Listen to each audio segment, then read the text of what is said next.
the beginning God created the heaven and the earth was without form and void, and darkness was upon the face of the deep. And the Spirit of God moved upon the face of the waters. And God said, "Let there be light," and there was light. And God saw the light, that it was good, and God divided the light from the darkness. And God called the light day, and the darkness he called night.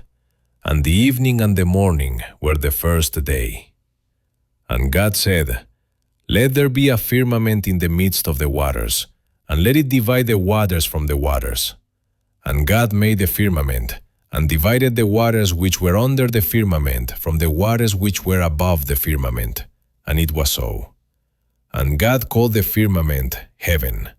And the evening and the morning were the second day. And God said, "Let the waters under the heaven be gathered together unto one place, and let the dry land appear." And it was so. And God called the dry land earth, and the gathering together of the waters called he seas. And God saw that it was good. And God said, "Let the earth bring forth grass, the herb yielding seed, and the fruit tree yielding fruit after his kind, whose seed is in itself, upon the earth." And it was so. And the earth brought forth grass, and herb yielding seed after his kind, and the tree yielding fruit, whose seed was in itself, after his kind. And God saw that it was good. And the evening and the morning were the third day. And God said, "Let there be lights in the firmament of the heaven, to divide the day from the night, and let them be for signs, and for seasons, and for days and years. And let them be for lights in the firmament of the heaven, to give light upon the earth." And it was so. And God made two great lights, the greater light to rule the day, and the lesser light to rule the night. He made the stars also. And God set them in the firmament of the heaven to give light upon the earth, and to rule over the day and over the night, and to divide the light from the darkness. And God saw that it was good. And the evening and the morning were the fourth day. And God said, "Let the waters bring forth abundantly the moving creature that hath life, and fowl that may fly above the earth in the open firmament of heaven." And God created great whales, and every living creature that moveth, which the waters brought forth abundantly after their kind, and every winged fowl after his kind. And God saw that it was good. And God blessed them, saying, "Be fruitful, and multiply, and fill the waters in the seas, and let fowl multiply in the earth." And the evening and the morning were the fifth day. And God said, "Let the earth bring forth the living creature after his kind, cattle and creeping thing, and beast of the earth after his kind." And it was so. And God made the beast of the earth after his kind, and cattle after their kind, and everything that creepeth upon the earth after his kind. And God saw that it was good. And God said, "Let us make man in our image, after our likeness, and let them have dominion over the fish of the sea, and over the fowl of the air, and over the cattle, and over all the earth, and over every creeping thing that creepeth upon the earth." So God created man in his own image. In the image of God created he him. Male and female created he them. And God blessed them, and God said unto them, "Be fruitful, and multiply, and replenish the earth, and subdue it, and have dominion over the fish of the sea, and over the fowl of the air, and over every living thing that moveth upon the earth." And God said, "Behold, I have given you every herb-bearing seed, which is upon the face of all the earth, and every tree, in the which is the fruit of a tree yielding seed. To you it shall be for meat. And to every beast of the earth, and to every fowl of the air, and to everything that creepeth upon the earth, wherein there is life, I have given every green herb for meat." And it was so. And God saw everything that he had made, and behold, it was very good. And the evening and the morning were the sixth day. Thus the heavens and the earth were finished, and all the host of them. And on the seventh day God ended his work which he had made, and he rested on the seventh day from all his work which he had made. And God blessed the seventh day and sanctified it, because that in it he had rested from all his work which God created and made. These are the generations of the heavens and of the earth when they were created, in the day that the Lord God made the earth and the heavens.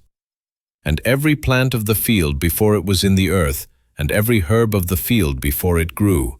For the Lord God had not caused it to rain upon the earth, and there was not a man to till the ground. But there went up a mist from the earth, and watered the whole face of the ground. And the Lord God formed man of the dust of the ground, and breathed into his nostrils the breath of life, and man became a living soul. And the Lord God planted a garden eastward in Eden, and there he put the man whom he had formed. And out of the ground made the Lord God to grow every tree that is pleasant to the sight and good for food, the tree of life also in the midst of the garden, and the tree of knowledge of good and evil. And a river went out of Eden to water the garden, and from thence it was parted, and became into 4 heads. The name of the first is Pison, that is it which compasseth the whole land of Havilah, where there is gold. And the gold of that land is good, there is bdellium and the onyx stone. And the name of the second river is Gihon, the same is it that compasseth the whole land of Ethiopia. And the name of the third river is Hiddekel, that is it which goeth toward the east of Assyria. And the fourth river is Euphrates. And the Lord God took the man, and put him into the garden of Eden, to dress it and to keep it. And the Lord God commanded the man, saying, Of every tree of the garden thou mayest freely eat, but of the tree of the knowledge of good and evil thou shalt not eat of it, for in the day that thou eatest thereof thou shalt surely die. And the Lord God said, It is not good that the man should be alone. I will make him an helpmeet for him. And out of the ground the Lord God formed every beast of the field, and every fowl of the air, and brought them unto Adam to see what he would call them. And whatsoever Adam called every living creature, that was the name thereof. And Adam gave names to all cattle, and to the fowl of the air, and to every beast of the field. But for Adam there was not found an helpmeet for him. And the Lord God caused a deep sleep to fall upon Adam, and he slept. And he took one of his ribs, and closed up the flesh instead thereof. And the rib which the Lord God had taken from man made he a woman, and brought her unto the man. And Adam said, This is now bone of my bones, and flesh of my flesh. She shall be called woman, because she was taken out of man. Therefore shall a man leave his father and his mother, and shall cleave unto his wife, and they shall be one flesh. And they were both naked, the man and his wife, and were not ashamed. Now the serpent was more subtle than any beast of the field which the Lord God had made. And he said unto the woman, Yea, hath God said, Ye shall not eat of every tree of the garden? And the woman said unto the serpent, We may eat of the fruit of the trees of the garden, but of the fruit of the tree which is in the midst of the garden, God hath said, Ye shall not eat of it, neither shall ye touch it, lest ye die. And the serpent said unto the woman, Ye shall not surely die. For God doth know that in the day ye eat thereof, then your eyes shall be opened, and ye shall be as gods, knowing good and evil. And when the woman saw that the tree was good for food, and that it was pleasant to the eyes, and a tree to be desired to make one wise, she took of the fruit thereof, and did eat, and gave also unto her husband with her, and he did eat. And the eyes of them both were opened, and they knew that they were naked, and they sewed fig leaves together, and made themselves aprons. And they heard the voice of the Lord God walking in the garden in the cool of the day, and Adam and his wife hid themselves from the presence of the Lord God amongst the trees of the garden. And the Lord God called unto Adam, and said unto him, Where art thou? And he said, I heard thy voice in the garden, and I was afraid, because I was naked, and I hid myself. And he said, Who told thee that thou wast naked? Hast thou eaten of the tree, whereof I commanded thee that thou shouldest not eat? And the man said, The woman whom thou gavest to be with me, she gave me of the tree, and I did eat. And the Lord God said unto the woman, What is this that thou hast done? And the woman said, The serpent beguiled me, and I did eat. And the Lord God said unto the serpent, Because thou hast done this, thou art cursed above all cattle, and above every beast of the field. Upon thy belly shalt thou go, and dust shalt thou eat all the days of thy life. And I will put enmity between thee and the woman, and between thy seed and her seed. It shall bruise thy head, and thou shalt bruise his heel. Unto the woman he said, I will greatly multiply thy sorrow and thy conception. In sorrow thou shalt bring forth children, and thy desire shall be to thy husband, and he shall rule over thee. And unto Adam he saith, Because thou hast hearkened unto the voice of thy wife, and hast eaten of the tree, of which I commanded thee, saying, Thou shalt not eat of it. Cursed is the ground for thy sake. In sorrow shalt thou eat of it all the days of thy life. Thorns also and thistles shall it bring forth to thee, and thou shalt eat the herb of the field. In the sweat of thy face shalt thou eat bread, till thou return unto the ground. For out of it wast thou taken, for dust thou art, and unto dust shalt thou return. And Adam called his wife's name Eve, because she was the mother of all living. Unto Adam also and to his wife did the Lord God make coats of skins, and clothed them. And the Lord God said, Behold, the man is become as one of us, to know good and evil. And now, lest he put forth his hand, and take also of the tree of life, and eat and live forever. Therefore the Lord God sent him forth from the Garden of Eden, to till the ground from whence he was taken. So he drove out the man, and he placed at the east of the Garden of Eden cherubims, and a flaming sword which turned every way, to keep the way of the tree of life. And Adam knew Eve his wife, and she conceived and bare Cain, and said, I have gotten a man from the Lord. And she again bare his brother Abel. And Abel was a keeper of sheep, but Cain was a tiller of the ground. And in process of time it came to pass, that Cain brought of the fruit of the ground an offering unto the Lord. And Abel, he also brought of the firstlings of his flock and of the fat thereof. And the Lord had respect unto Abel and to his offering, but unto Cain and to his offering he had not respect. And Cain was very wroth, and his countenance fell. And the Lord said unto Cain, Why art thou wroth, and why is thy countenance fallen?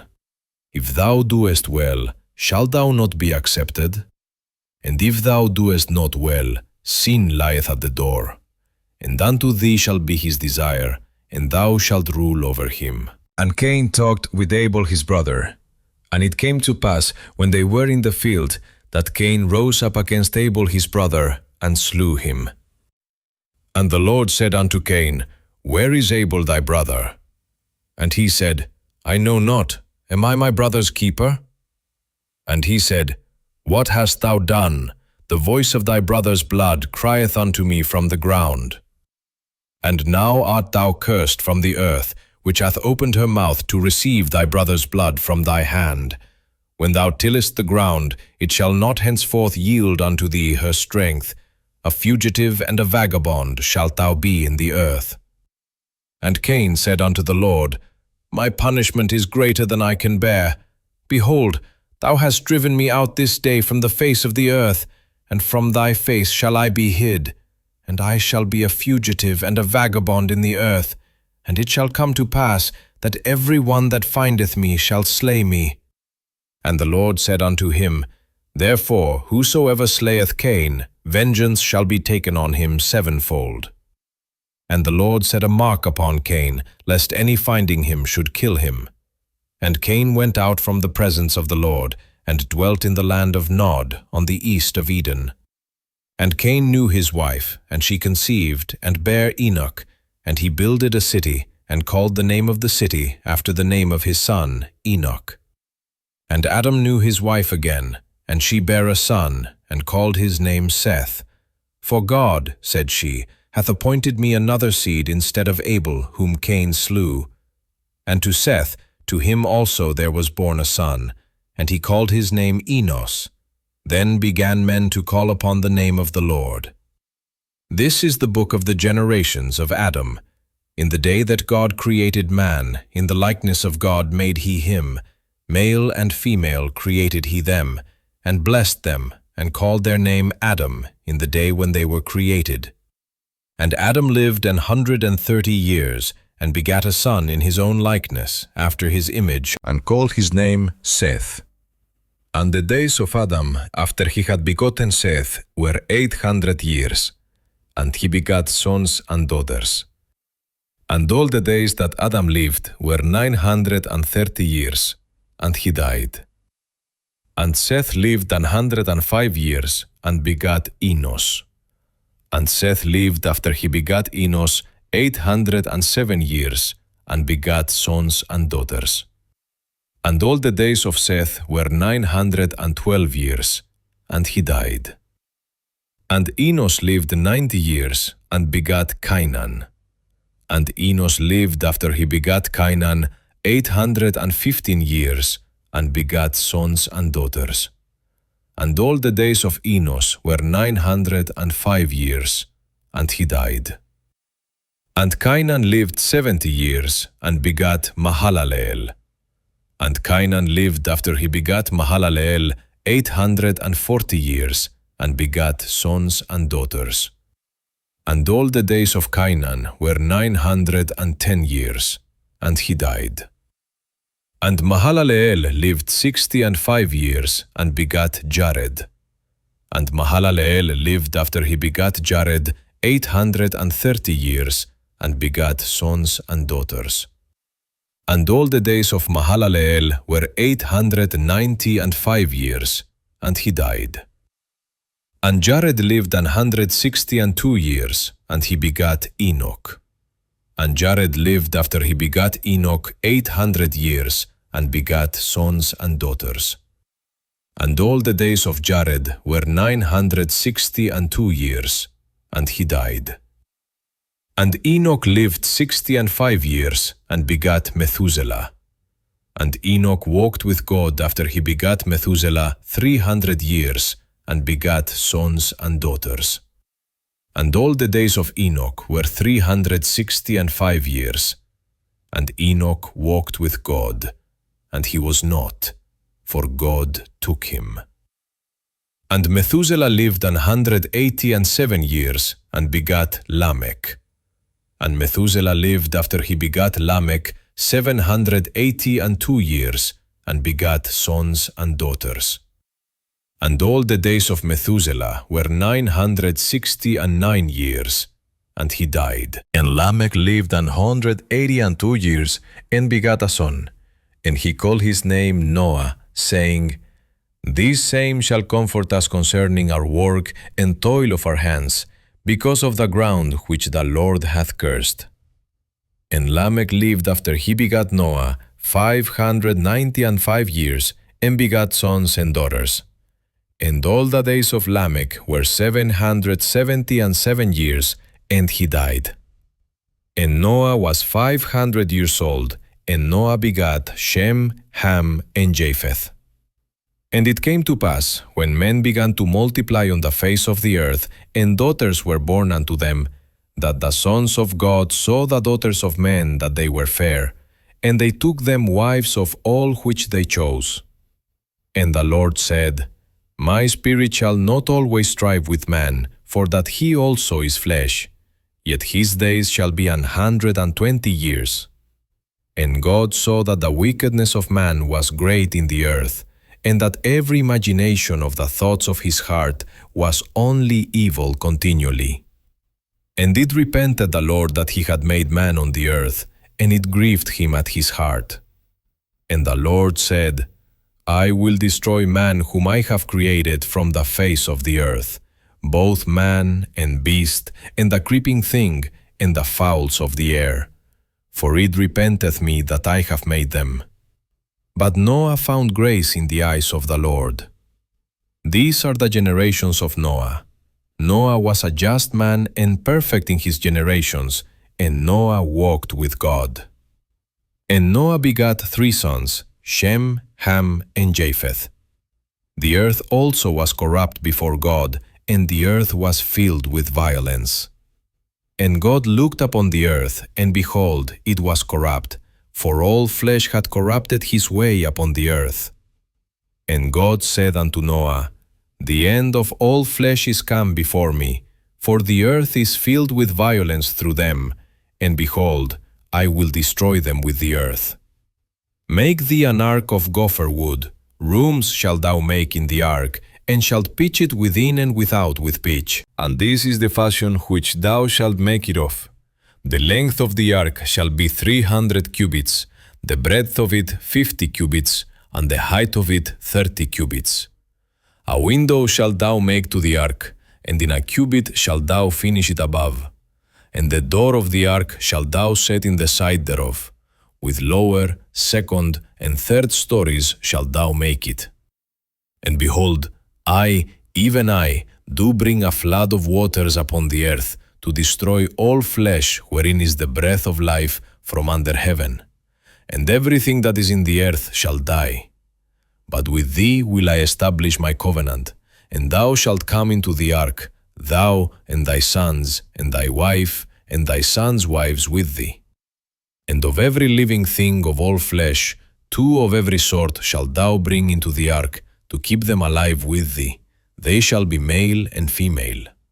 Of fowls after their kind, and of cattle after their kind, of every creeping thing of the earth after his kind, 2 of every sort shall come unto thee, to keep them alive.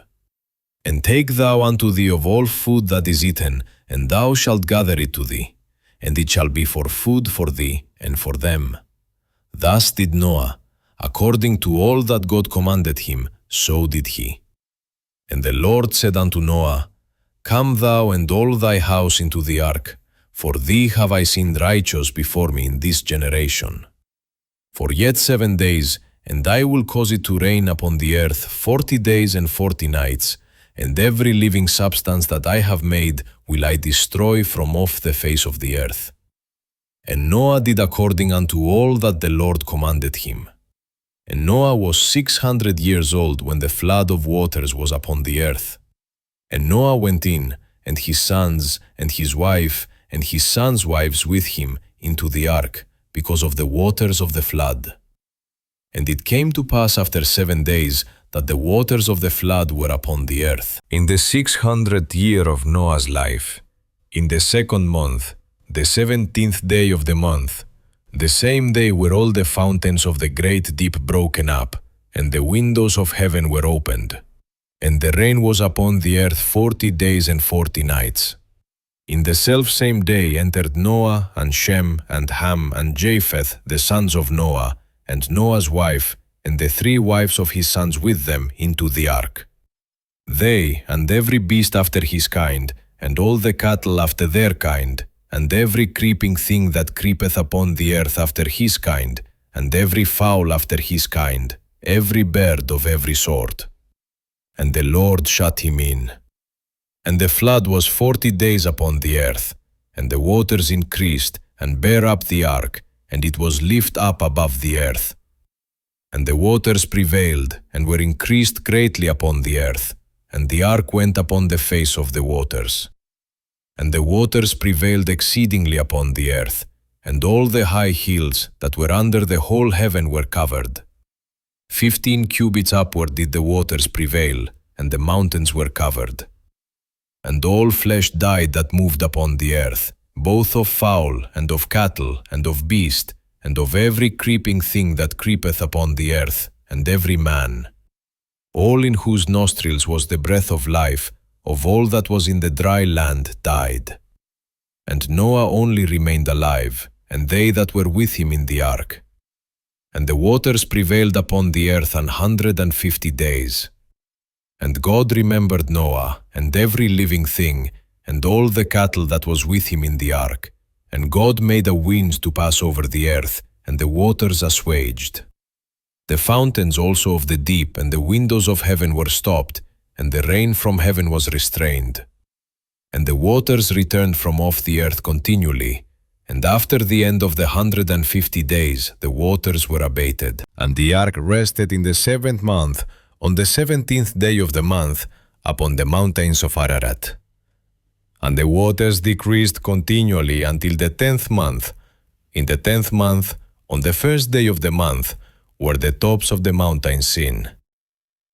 And it came to pass at the end of 40 days that Noah opened the window of the ark which he had made, and he sent forth a raven, which went forth to and fro until the waters were dried up from off the earth. Also he sent forth a dove from him to see if the waters were abated from off the face of the ground.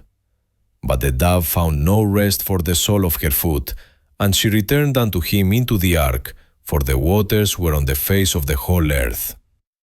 Then he put forth his hand, and took her, and pulled her in unto him into the ark.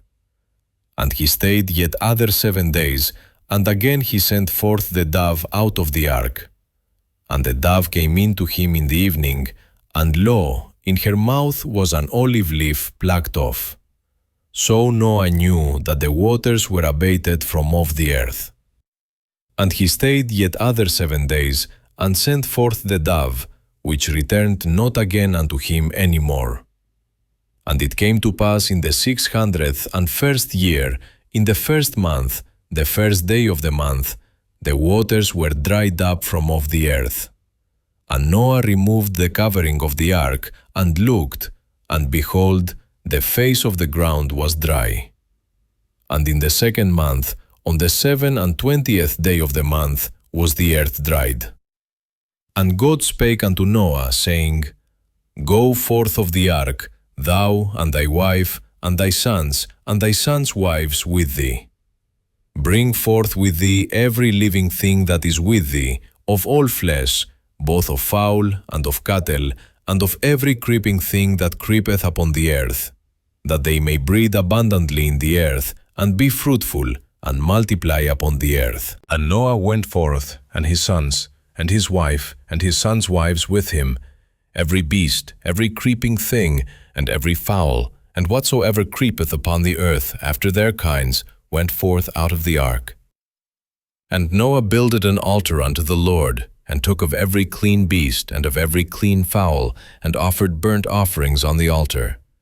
And the Lord smelled a sweet savour, and the Lord said in his heart, I will not again curse the ground any more for man's sake, for the imagination of man's heart is evil from his youth. Neither will I again smite any more everything living as I have done. While the earth remaineth, seed time and harvest, and cold and heat, and summer and winter, and day and night shall not cease. And God blessed Noah and his sons, and said unto them, Be fruitful, and multiply, and replenish the earth. And the fear of you and the dread of you shall be upon every beast of the earth, and upon every fowl of the air, upon all that moveth upon the earth, and upon all the fishes of the sea. Into your hand are they delivered. Every moving thing that liveth shall be meat for you, even as the green herb have I given you all things. But flesh with the life thereof, which is the blood thereof, shall ye not eat. And surely your blood of your lives will I require.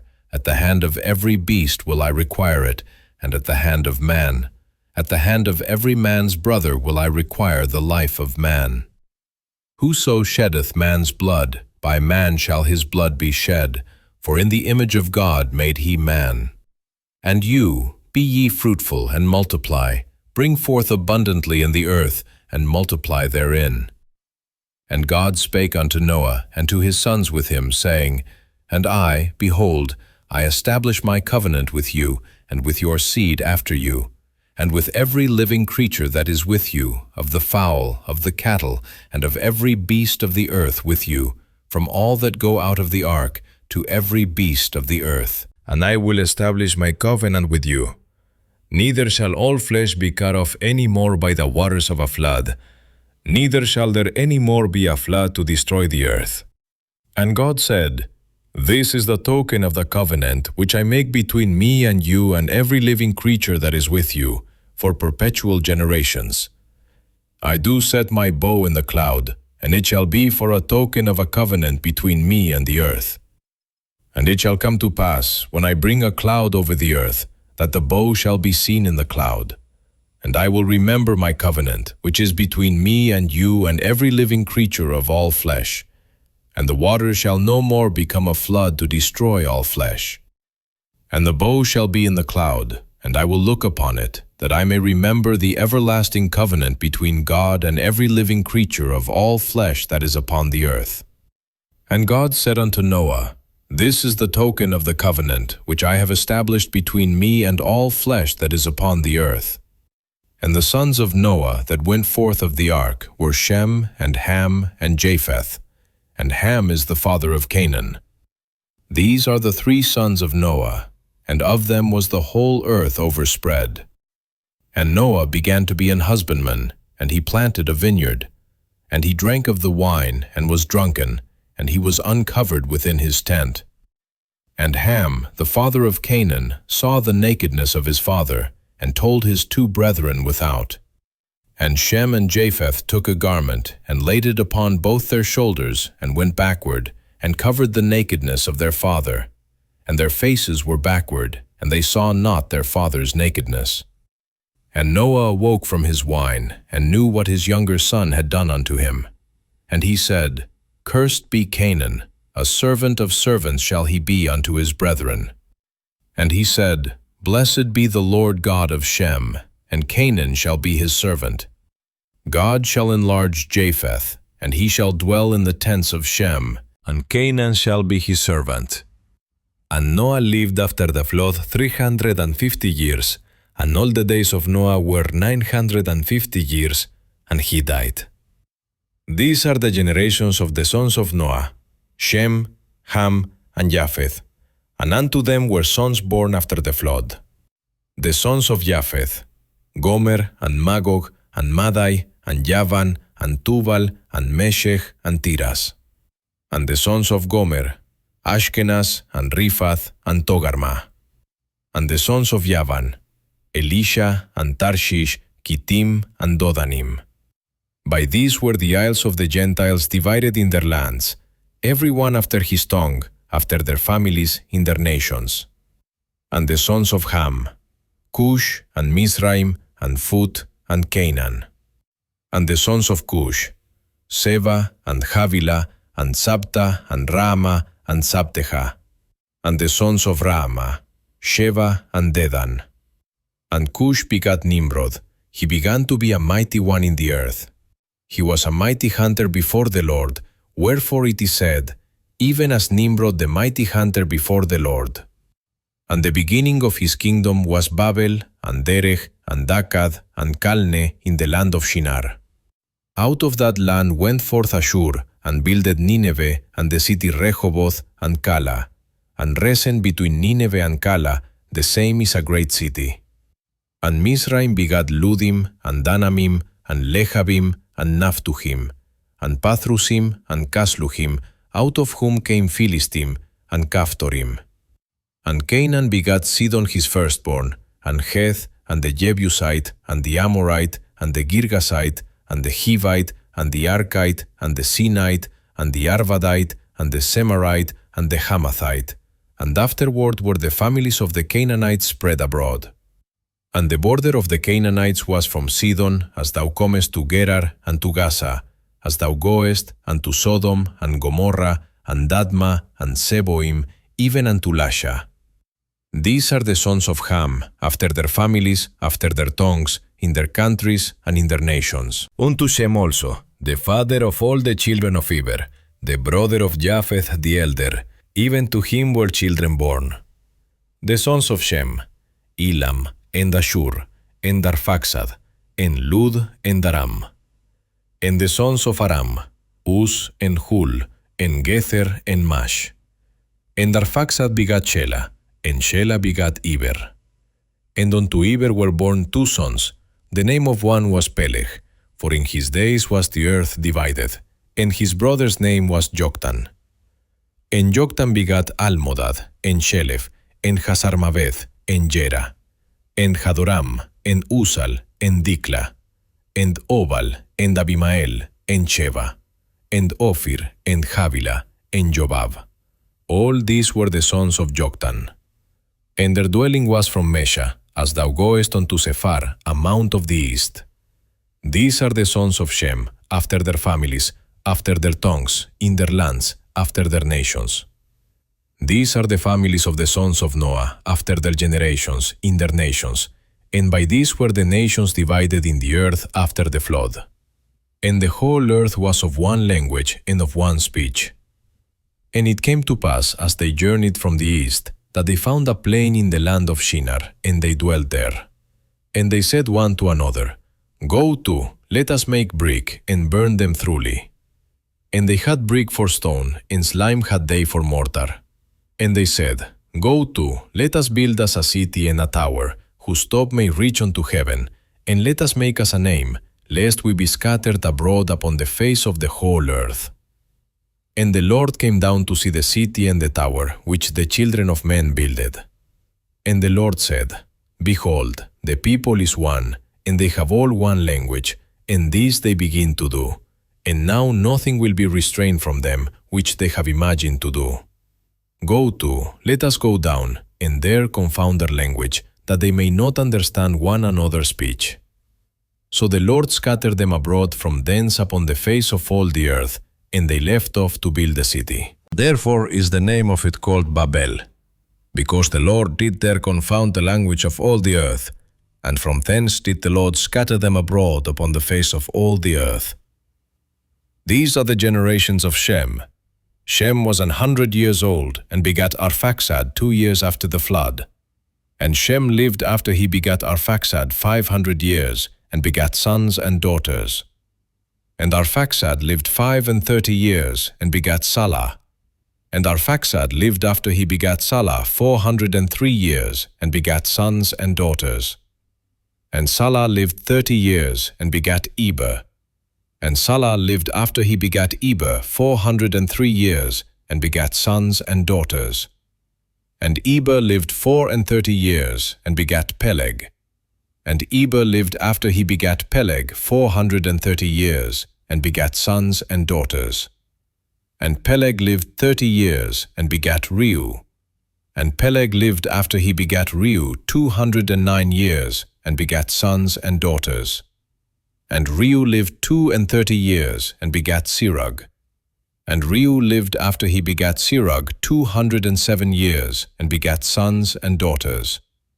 And Sirug lived 30 years, and begat Nahor. And Sirug lived after he begat Nahor 200 years, and begat sons and daughters. And Nahor lived 29 years, and begat Terah. And Nahor lived after he begat Terah 119 years, and begat sons and daughters. And Terah lived 70 years, and begat Abram, Nahor, and Haran. Now these are the generations of Terah. Terah begat Abram, Nahor, and Haran begat Lot. And Haran died before his father Terah in the land of his nativity, in Ur of the Chaldees. And Abram and Nahor took them wives. The name of Abram's wife was Sarai, and the name of Nahor's wife, Milcah, the daughter of Haran, the father of Milcah, and the father of Iscah. But Sarai was barren, she had no child. And Terah took Abram his son, and Lot the son of Haran his son's son, and Sarai his daughter-in-law, his son Abram's wife. And they went forth with them from Ur of the Chaldees, to go into the land of Canaan. And they came unto Haran, and dwelt there. And the days of Terah were 205 years, and Terah died in Haran. Now the Lord had said unto Abram, Get thee out of thy country, and from thy kindred, and from thy father's house, unto a land that I will shew thee. And I will make of thee a great nation, and I will bless thee, and make thy name great, and thou shalt be a blessing. And I will bless them that bless thee, and curse him that curseth thee.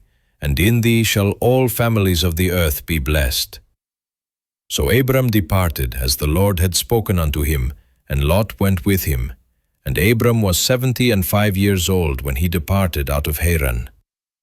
And Abram took Sarai his wife, and Lot his brother's son, and all their substance that they had gathered, and the souls that they had gotten in Haran.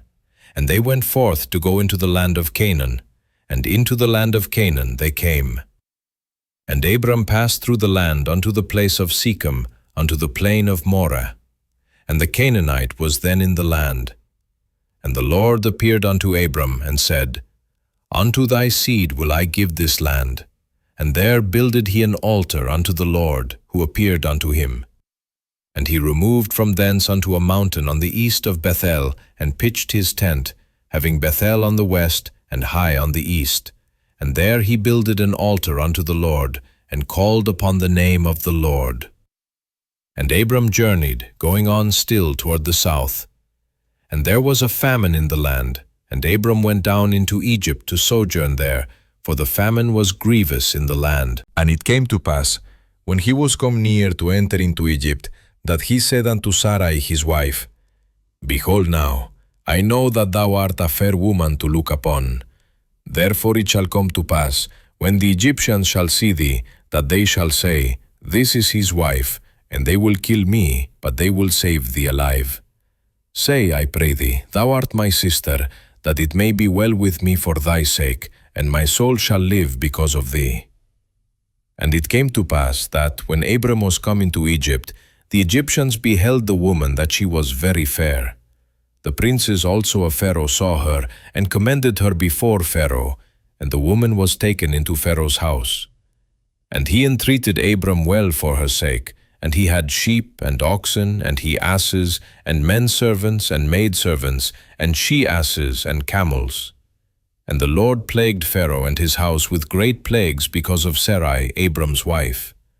And Pharaoh called Abram and said, What is this that thou hast done unto me?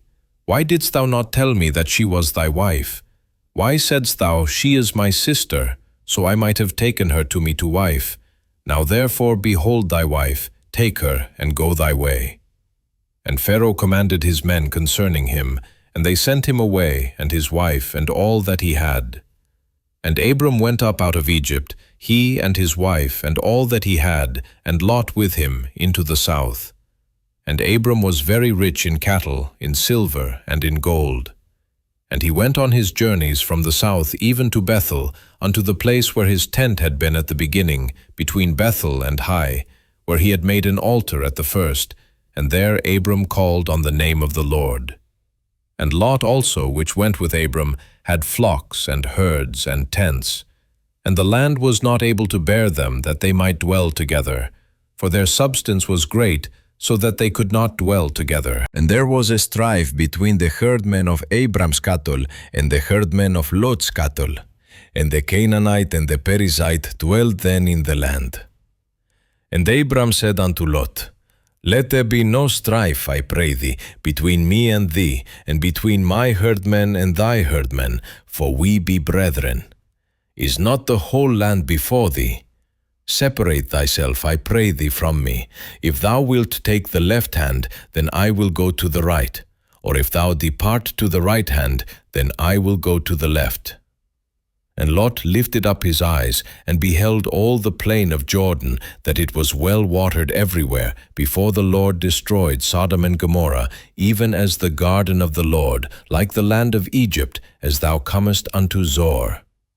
Then Lot chose him all the plain of Jordan, and Lot journeyed east, and they separated themselves the one from the other. Abram dwelled in the land of Canaan, and Lot dwelled in the cities of the plain, and pitched his tent toward Sodom. But the men of Sodom were wicked and sinners before the Lord exceedingly. And the Lord said unto Abram, after that Lot was separated from him, Lift up now thine eyes, and look from the place where thou art northward, and southward, and eastward, and westward. For all the land which thou seest, to thee will I give it, and to thy seed forever. And I will make thy seed as the dust of the earth, so that if a man can number the dust of the earth, then shall thy seed also be numbered. Arise, walk through the land in the length of it, and in the breadth of it, for I will give it unto thee. Then Abram removed his tent, and came and dwelt in the plain of Mamre, which is in Hebron, and built there an altar unto the Lord. And it came to pass in the days of Amraphel, king of Shinar, Arioch, king of Elasar, Kedorlaomer, king of Elam, and Tidal, king of nations, that these made war with Bera, king of Sodom, and with Birsha, king of Gomorrah, Shinab, king of Admah, and Shemeber, king of Seboim, and the king of Bela, which is Zoar. All these were joined together in the vale of Siddim, which is the Salt Sea. 12 years they served Kedorlaomer, and in the 13th year they rebelled. And in the 14th year came Kedorlaomer and the kings that were with him, and smote the Rephaims in Ashtaroth Karnaim, and the Zuzims in Ham, and the Emims in Shave Kiriathaim, and the Horites in their Mount Seir, unto El Paran, which is by the wilderness. And they returned, and came to En-Mishpat, which is Kadesh, and smote all the country of the Amalekites, and also the Amorites that dwelt in Hazezon Tamar. And there went out the king of Sodom, and the king of Gomorrah, and the king of Admah, and the king of Zeboim, and the king of Bela, the same is Zoar. And they joined battle with them in the vale of Siddim, with Kedorlaomer, the king of Elam, and with Tidal, king of nations, and Amraphel, king of Shinar, and Arioch, king of Elasar, 4 kings with 5. And the vale of Siddim was full of slime pits, and the kings of Sodom and Gomorrah fled, and fell there, and they that remained fled to the mountain. And they took all the goods of Sodom and Gomorrah, and all their victuals, and went their way. And they took Lot, Abram's brother's son, who dwelt in Sodom, and his goods, and departed. And there came one that had escaped, and told Abram the Hebrew, for he dwelt in the plain of Mamre the Amorite, brother of Eshcol, and brother of Aner, and these were confederate with Abram. And when Abram heard that his brother was taken captive, he armed his trained servants, born in his own house, 318, and pursued them unto Dan. And he divided himself against them, he and his servants, by night, and smote them, and pursued them unto Hobah, which is on the left hand of Damascus. And he brought back all the goods, and also brought again his brother Lot, and his goods, and the women also, and the people. And the king of Sodom went out to meet him after his return from the slaughter of Kedorlaomer, and of the kings that were with him, at the valley of Shaveh, which is the king's dale. And Melchizedek, king of Salem, brought forth bread and wine, and he was the priest of the Most High God. And he blessed him and said, Blessed be Abram of the Most High God, possessor of heaven and earth, and blessed be the Most High God, which hath delivered thine enemies into thy hand. And he gave him tithes of all. And the king of Sodom said unto Abram, Give me the persons, and take the goods to thyself.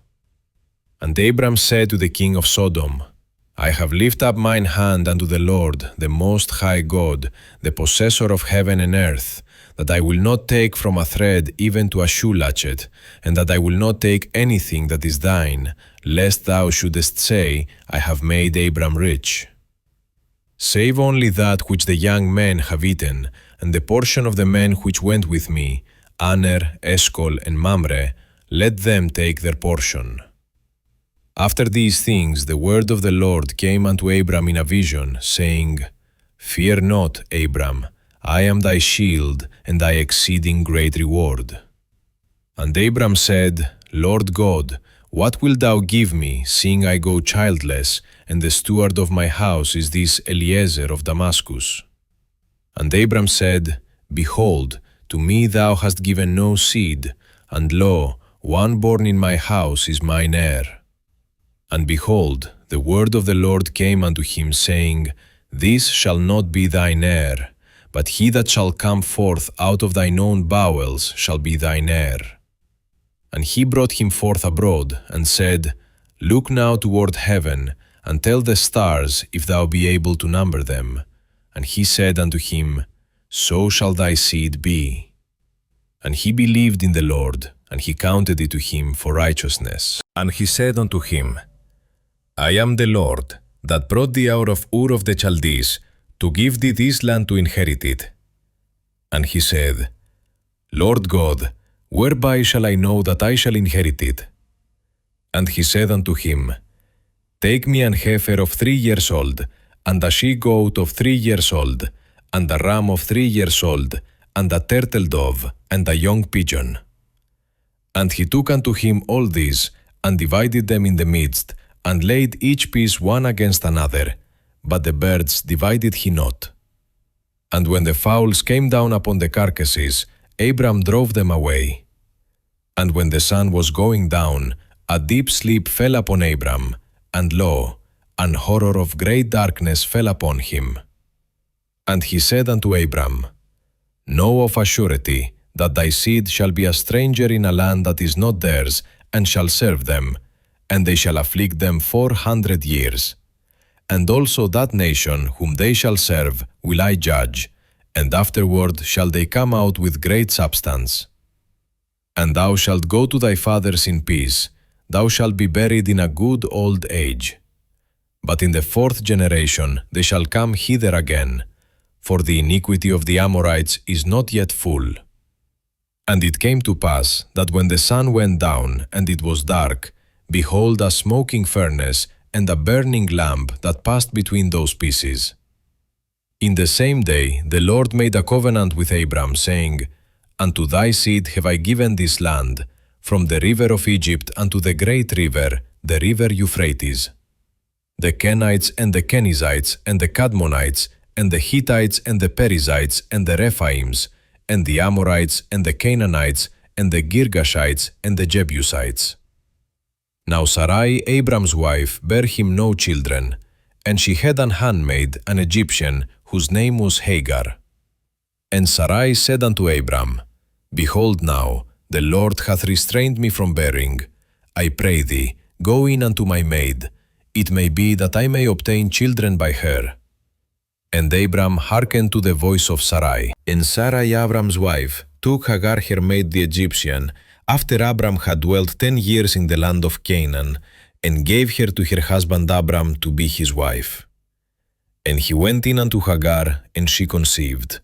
And when she saw that she had conceived, her mistress was despised in her eyes. And Sarai said unto Abram, My wrong be upon thee. I have given my maid into thy bosom, and when she saw that she had conceived, I was despised in her eyes. The Lord judge between me and thee. But Abram said unto Sarai, Behold, thy maid is in thy hand, do to her as it pleaseth thee. And when Sarai dealt hardly with her, she fled from her face. And the angel of the Lord found her by a fountain of water in the wilderness, by the fountain in the way to Shur. And he said, Hagar, Sarai's maid, whence camest thou, and whither wilt thou go? And she said, I flee from the face of my mistress Sarai. And the angel of the Lord said unto her, Return to thy mistress, and submit thyself under her hands. And the angel of the Lord said unto her, I will multiply thy seed exceedingly, that it shall not be numbered for multitude. And the angel of the Lord said unto her, Behold, thou art with child, and shalt bear a son, and shalt call his name Ishmael, because the Lord hath heard thy affliction. And he will be a wild man, his hand will be against every man, and every man's hand against him, and he shall dwell in the presence of all his brethren. And she called the name of the Lord that spake unto her, Thou God seest me. For she said, Have I also here looked after him that seeth me? Wherefore the well was called Beer Lahairoi. Behold, it is between Kadesh and Bered. And Hagar bare Abram a son, and Abram called his son's name, which Hagar bare, Ishmael. And Abram was 86 years old, when Hagar bare Ishmael to Abram. And when Abram was 90 years old and 9, the Lord appeared to Abram, and said unto him, I am the Almighty God. Walk before me, and be thou perfect. And I will make my covenant between me and thee, and will multiply thee exceedingly. And Abram fell on his face, and God talked with him, saying, As for me, behold, my covenant is with thee, and thou shalt be a father of many nations.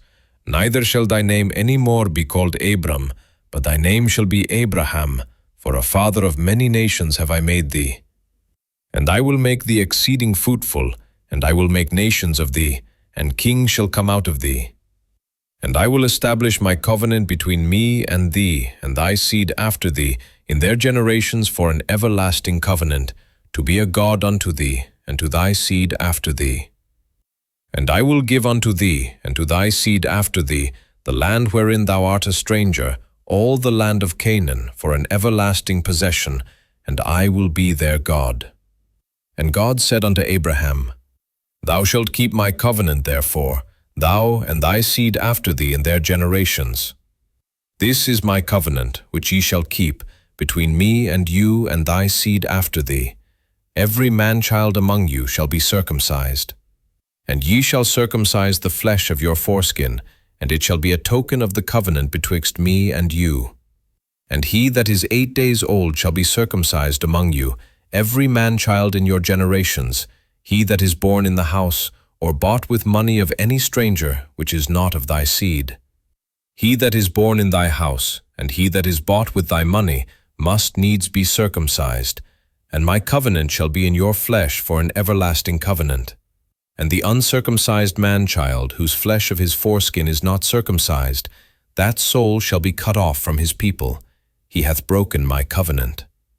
And God said unto Abraham, As for Sarai thy wife, thou shalt not call her name Sarai, but Sarah shall her name be.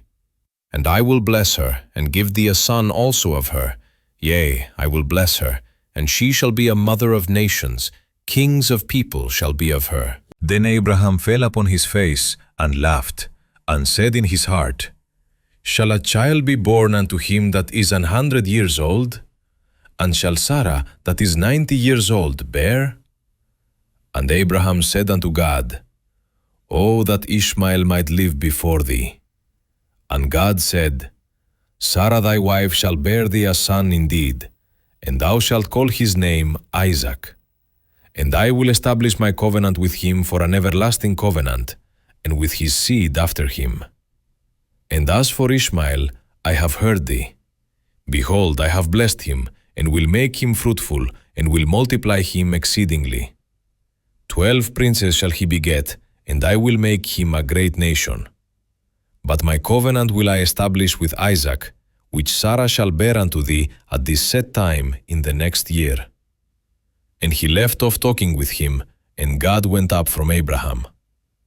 And Abraham took Ishmael his son, and all that were born in his house, and all that were bought with his money, every male among the men of Abraham's house, and circumcised the flesh of their foreskin in the selfsame day, as God had said unto him. And Abraham was 90 years old and 9 when he was circumcised in the flesh of his foreskin. And Ishmael his son was 13 years old when he was circumcised in the flesh of his foreskin. In the selfsame day was Abraham circumcised, and Ishmael his son. And all the men of his house, born in the house, and bought with money of the stranger, were circumcised with him. And the Lord appeared unto him in the plains of Mamre, and he sat in the tent door in the heat of the day. And he lifted up his eyes and looked, and lo, 3 men stood by him. And when he saw them, he ran to meet them from the tent door, and bowed himself toward the ground, and said, My Lord, if now I have found favor in thy sight, pass not away, I pray thee, from thy servant. Let a little water, I pray you, be fetched, and wash your feet, and rest yourselves under the tree. And I will fetch a morsel of bread, and comfort ye your hearts. After that ye shall pass on, for therefore are ye come to your servant. And they said, So do, as thou hast said. And Abraham hastened into the tent unto Sarah, and said, Make ready quickly 3 measures of fine meal, knead it, and make cakes upon the hearth. And Abraham ran unto the herd, and fetched a calf tender and good, and gave it unto a young man, and he hasted to dress it. And he took butter and milk, and the calf which he had dressed, and set it before them, and he stood by them under the tree, and they did eat.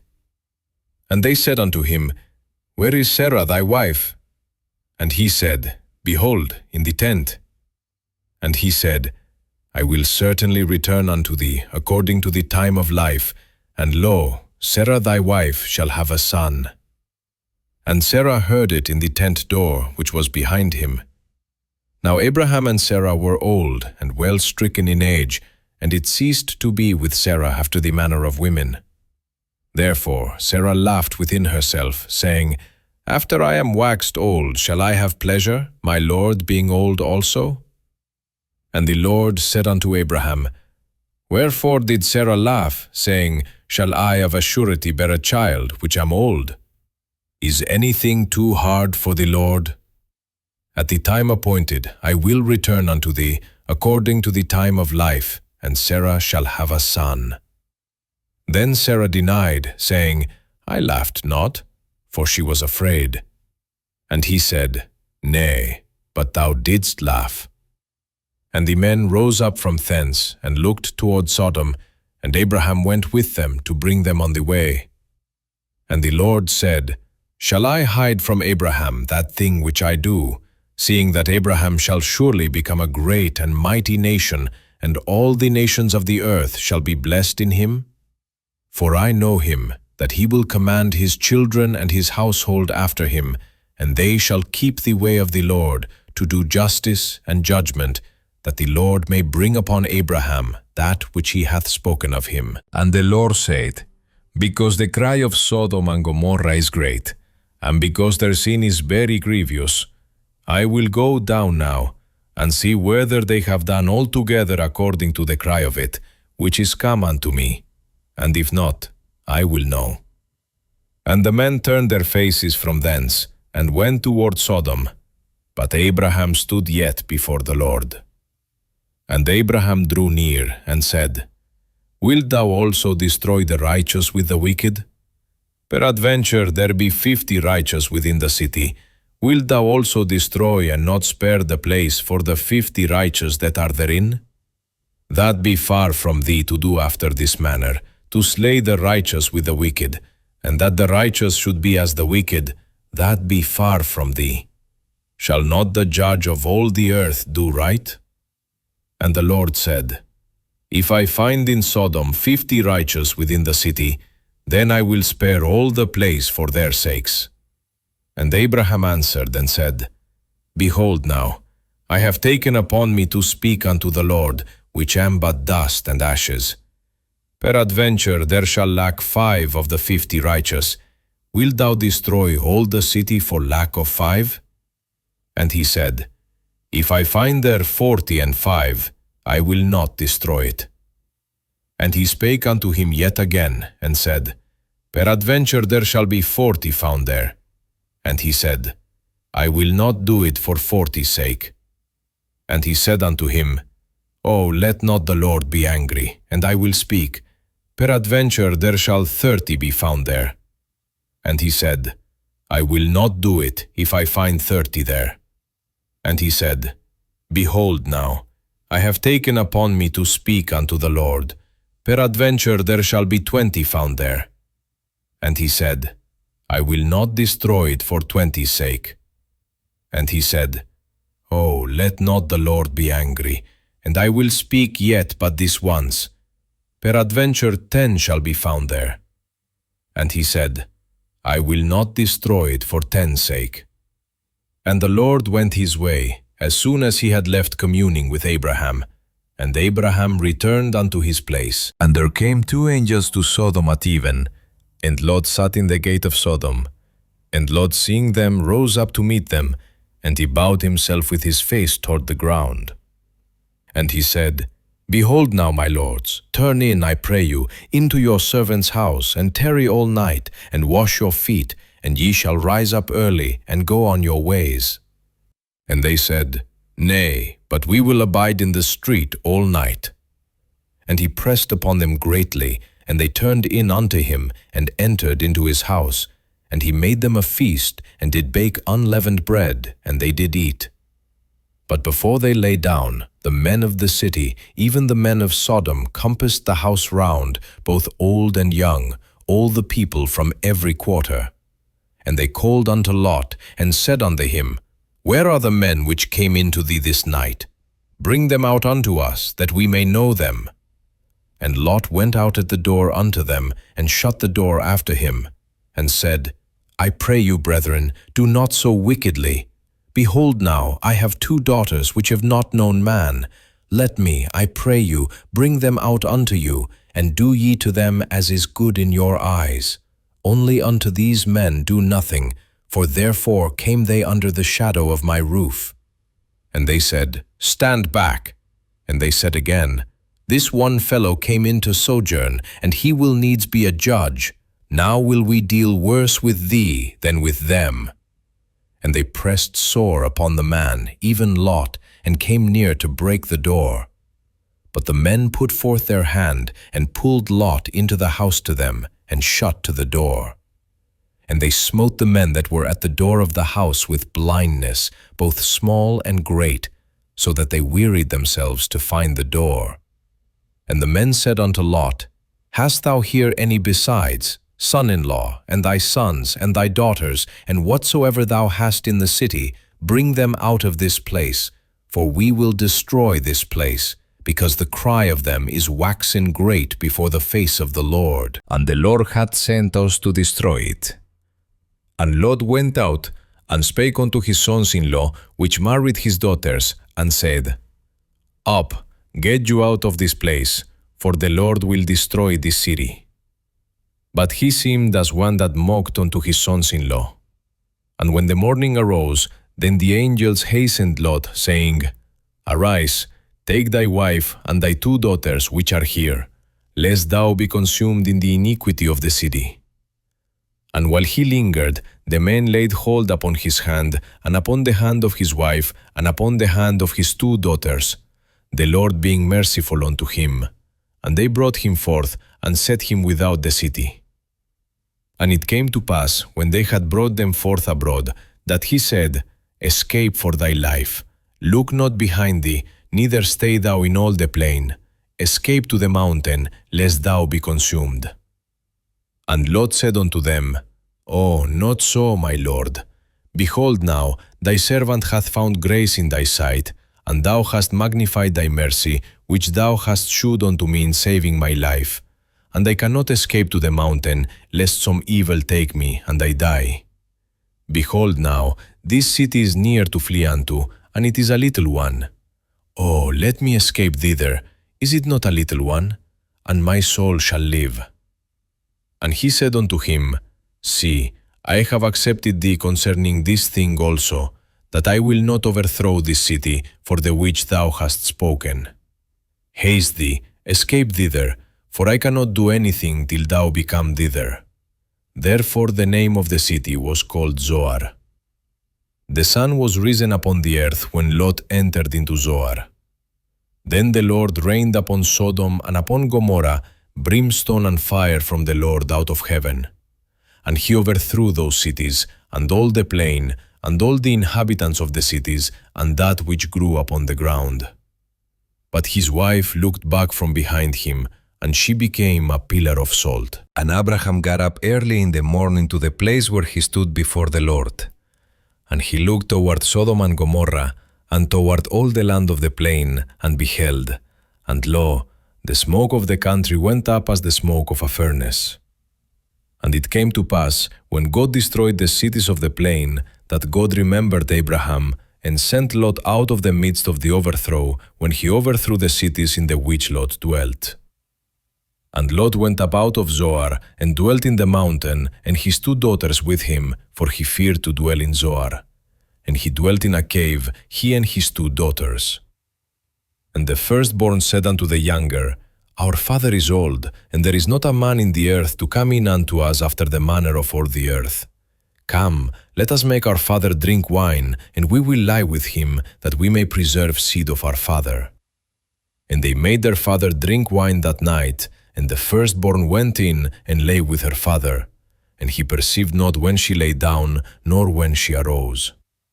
And it came to pass on the morrow, that the firstborn said unto the younger, Behold, I lay yesternight with my father.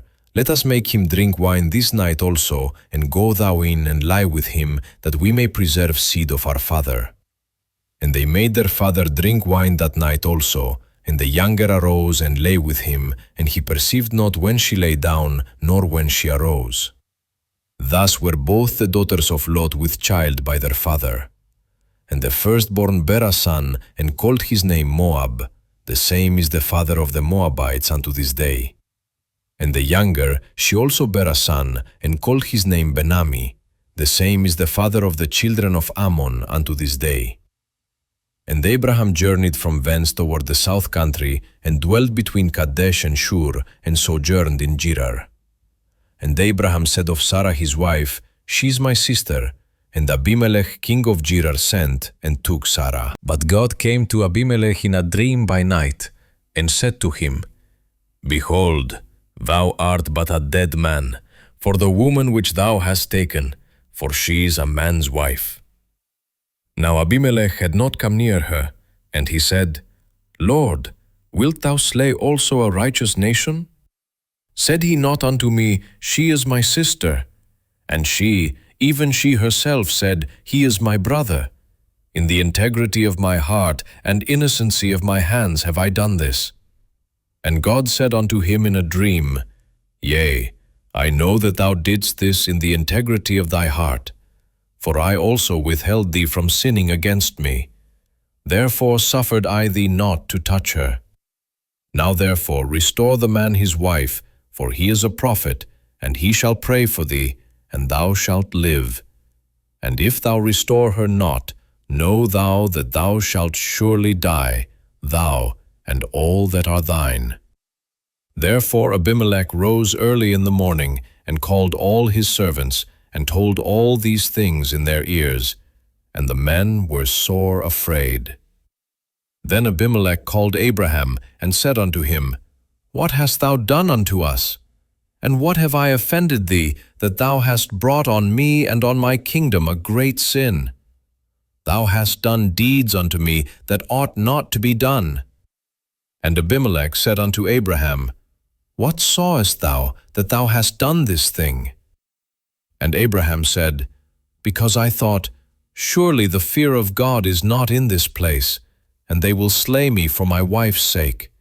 And yet indeed she is my sister. She is the daughter of my father, but not the daughter of my mother, and she became my wife.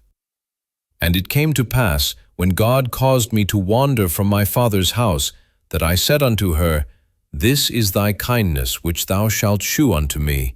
At every place whither we shall come, say of me, He is my brother. And Abimelech took sheep and oxen, and men servants and women servants, and gave them unto Abraham, and restored him Sarah his wife. And Abimelech said, Behold, my land is before thee, dwell where it pleaseth thee. And unto Sarah he saith, Behold, I have given thy brother 1,000 pieces of silver. Behold, he is to thee a covering of the eyes, and to all that are with thee, and with all other. Thus she was reproved.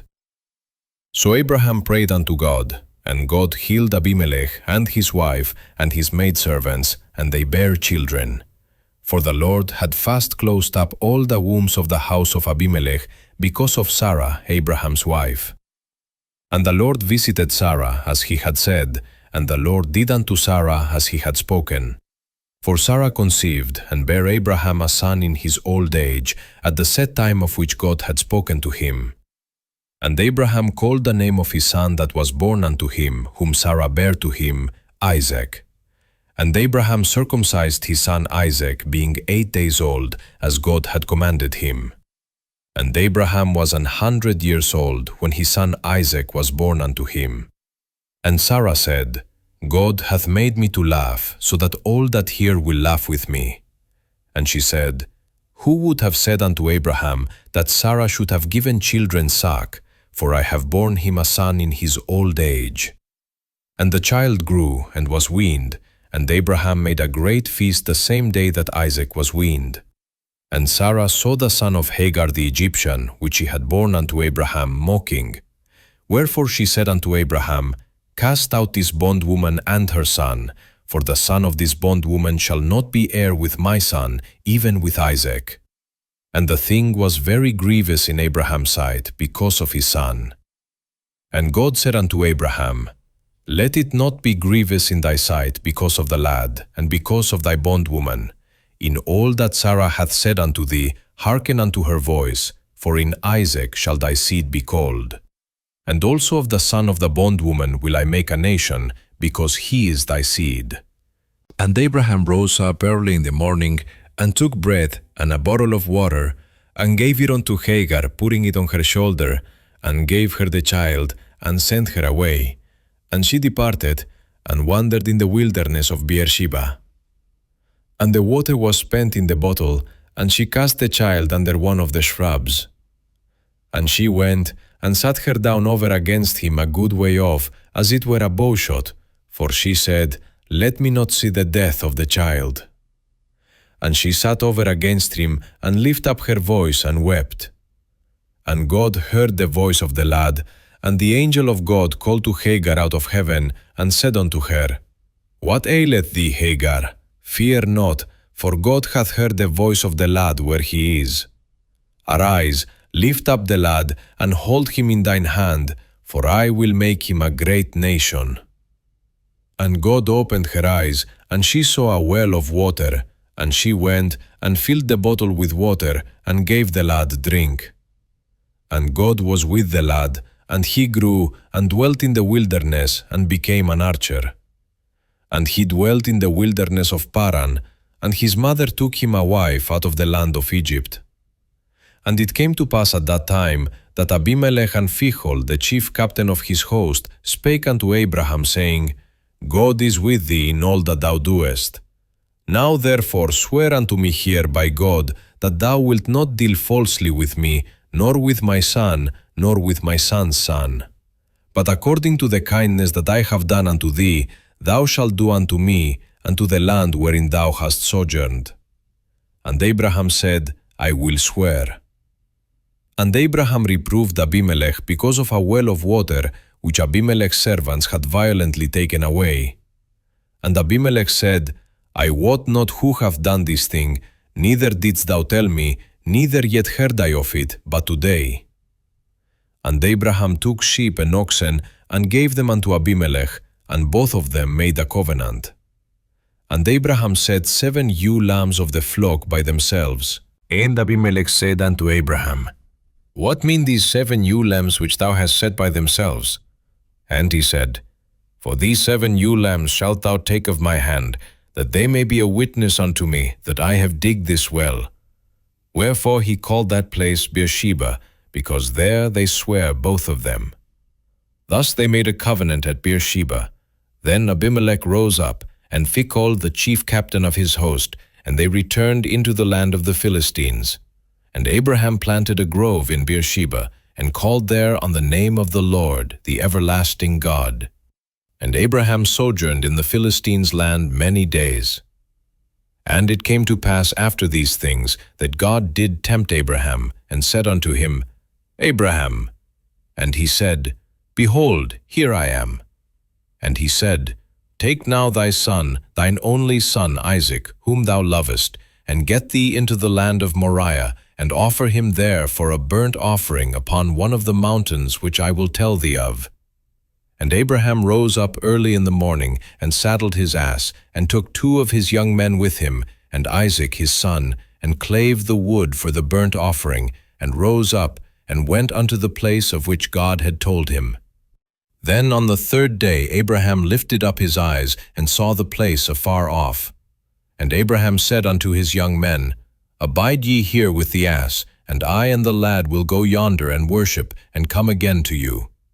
And Abraham took the wood of the burnt offering, and laid it upon Isaac his son, and he took the fire in his hand, and a knife, and they went both of them together.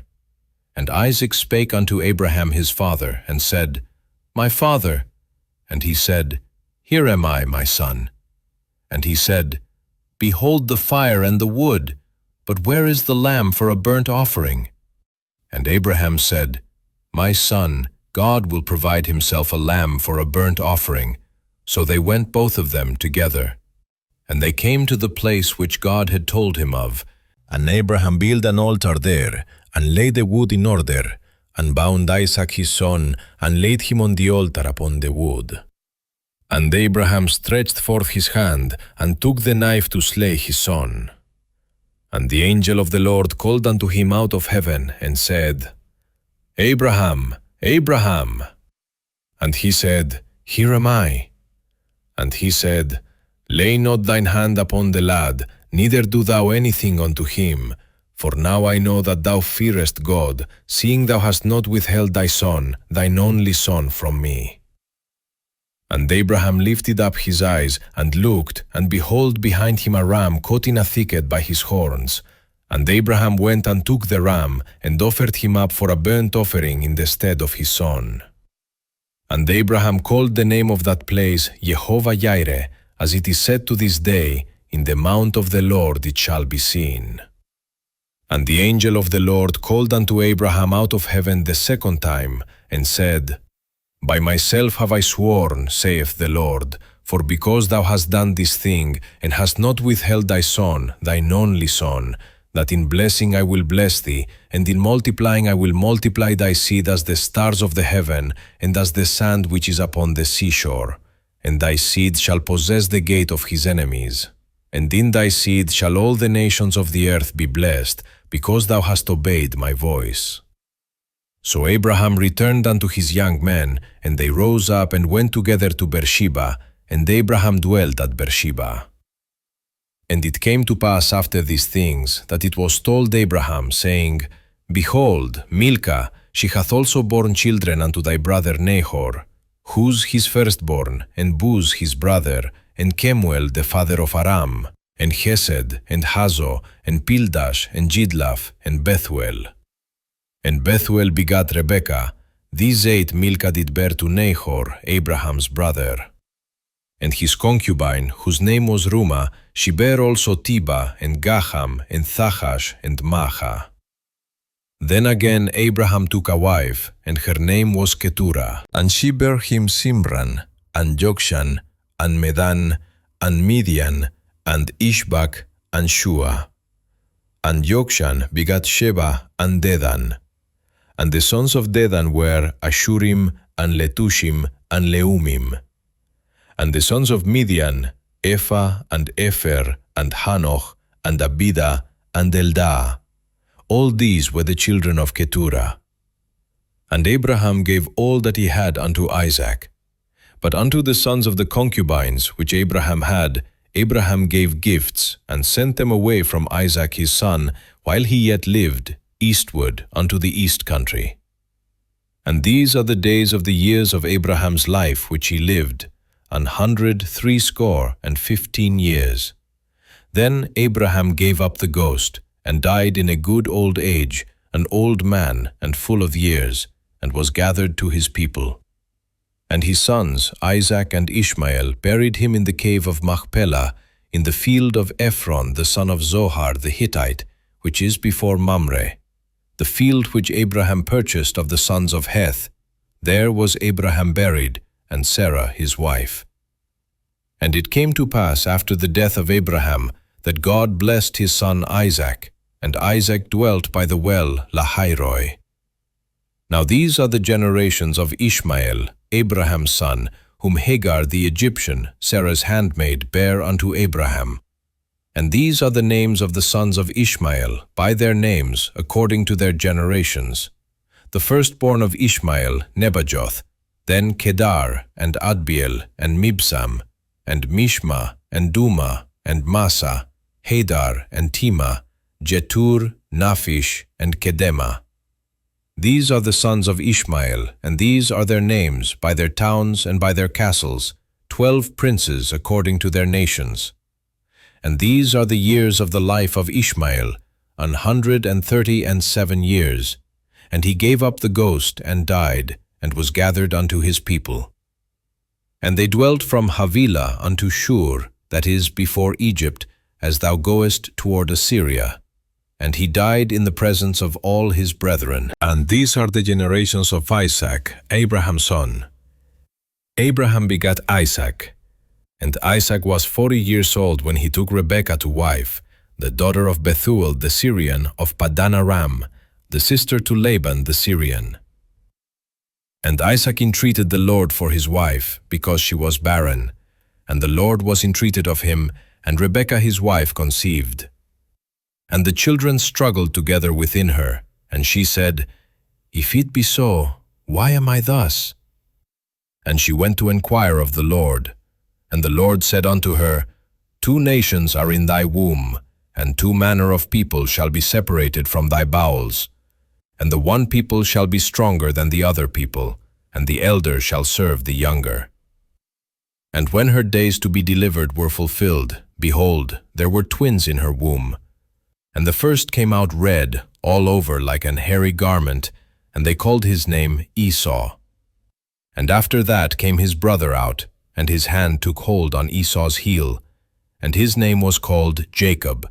And Isaac was 80 years old when she bare them. And the boys grew, and Esau was a cunning hunter, a man of the field, and Jacob was a plain man, dwelling in tents. And Isaac loved Esau, because he did eat of his venison, but Rebekah loved Jacob. And Jacob sowed pottage, and Esau came from the field, and he was faint. And Esau said to Jacob, Feed me, I pray thee, with that same red pottage, for I am faint. Therefore was his name called Edom. And Jacob said, Sell me this day thy birthright. And Esau said, Behold, I am at the point to die, and what profit shall this birthright do to me? And Jacob said, Swear to me this day. And he sware unto him, and he sold his birthright unto Jacob. Then Jacob gave Esau bread and pottage of lentiles, and he did eat and drink, and rose up, and went his way. Thus Esau despised his birthright. And there was a famine in the land, beside the first famine that was in the days of Abraham. And Isaac went unto Abimelech, king of the Philistines, unto Gerar. And the Lord appeared unto him, and said, Go not down into Egypt, dwell in the land which I shall tell thee of. Sojourn in this land, and I will be with thee, and will bless thee. For unto thee, and unto thy seed, I will give all these countries, and I will perform the oath which I swear unto Abraham thy father. And I will make thy seed to multiply as the stars of heaven, and will give unto thy seed all these countries. And in thy seed shall all the nations of the earth be blessed. Because that Abraham obeyed my voice, and kept my charge, my commandments, my statutes, and my laws. And Isaac dwelt in Gerar. And the men of the place asked him of his wife, and he said, She is my sister. For he feared to say, She is my wife, lest, said he, the men of the place should kill me for Rebekah, because she was fair to look upon. And it came to pass, when he had been there a long time, that Abimelech, king of the Philistines, looked out at a window, and saw, and behold, Isaac was sporting with Rebekah his wife. And Abimelech called Isaac, and said, Behold, of a surety she is thy wife. And how saidst thou, She is my sister? And Isaac said unto him, Because I said, Lest I die for her. And Abimelech said, What is this thou hast done unto us? One of the people might lightly have lain with thy wife, and thou shouldest have brought guiltiness upon us. And Abimelech charged all his people, saying, He that toucheth this man or his wife shall surely be put to death. Then Isaac sowed in that land, and received in the same year 100-fold, and the Lord blessed him. And the man waxed great, and went forward, and grew until he became very great, for he had possession of flocks, and possession of herds, and great store of servants, and the Philistines envied him. For all the wells which his father's servants had digged in the days of Abraham his father, the Philistines had stopped them, and filled them with earth. And Abimelech said unto Isaac, Go from us, for thou art much mightier than we. And Isaac departed thence, and pitched his tent in the valley of Gerar, and dwelt there. And Isaac digged again the wells of water, which they had digged in the days of Abraham his father, for the Philistines had stopped them after the death of Abraham. And he called their names after the names by which his father had called them. And Isaac's servants digged in the valley, and found there a well of springing water. And the herdmen of Gerar did strive with Isaac's herdmen, saying, The water is ours. And he called the name of the well Esek, because they strove with him. And they digged another well, and strove for that also, and he called the name of it Sitnah. And he removed from thence, and digged another well, and for that they strove not. And he called the name of it Rehoboth. And he said, For now the Lord hath made room for us, and we shall be fruitful in the land. And he went up from thence to Beersheba. And the Lord appeared unto him the same night, and said, I am the God of Abraham thy father. Fear not, for I am with thee, and will bless thee, and multiply thy seed for my servant Abraham's sake. And he builded an altar there, and called upon the name of the Lord, and pitched his tent there. And there Isaac's servants digged a well. Then Abimelech went to him from Gerar, and Ahuzath one of his friends, and Phicol the chief captain of his army. And Isaac said unto them, Wherefore come ye to me, seeing ye hate me, and have sent me away from you? And they said, We saw certainly that the Lord was with thee. And we said, Let there be now an oath betwixt us, even betwixt us and thee, and let us make a covenant with thee, that thou wilt do us no hurt, as we have not touched thee, and as we have done unto thee nothing but good, and have sent thee away in peace. Thou art now the blessed of the Lord. And he made them a feast, and they did eat and drink. And they rose up betimes in the morning, and sware one to another, and Isaac sent them away, and they departed from him in peace. And it came to pass the same day, that Isaac's servants came, and told him concerning the well which they had digged, and said unto him, We have found water. And he called it Sheba. Therefore the name of the city is Beersheba unto this day.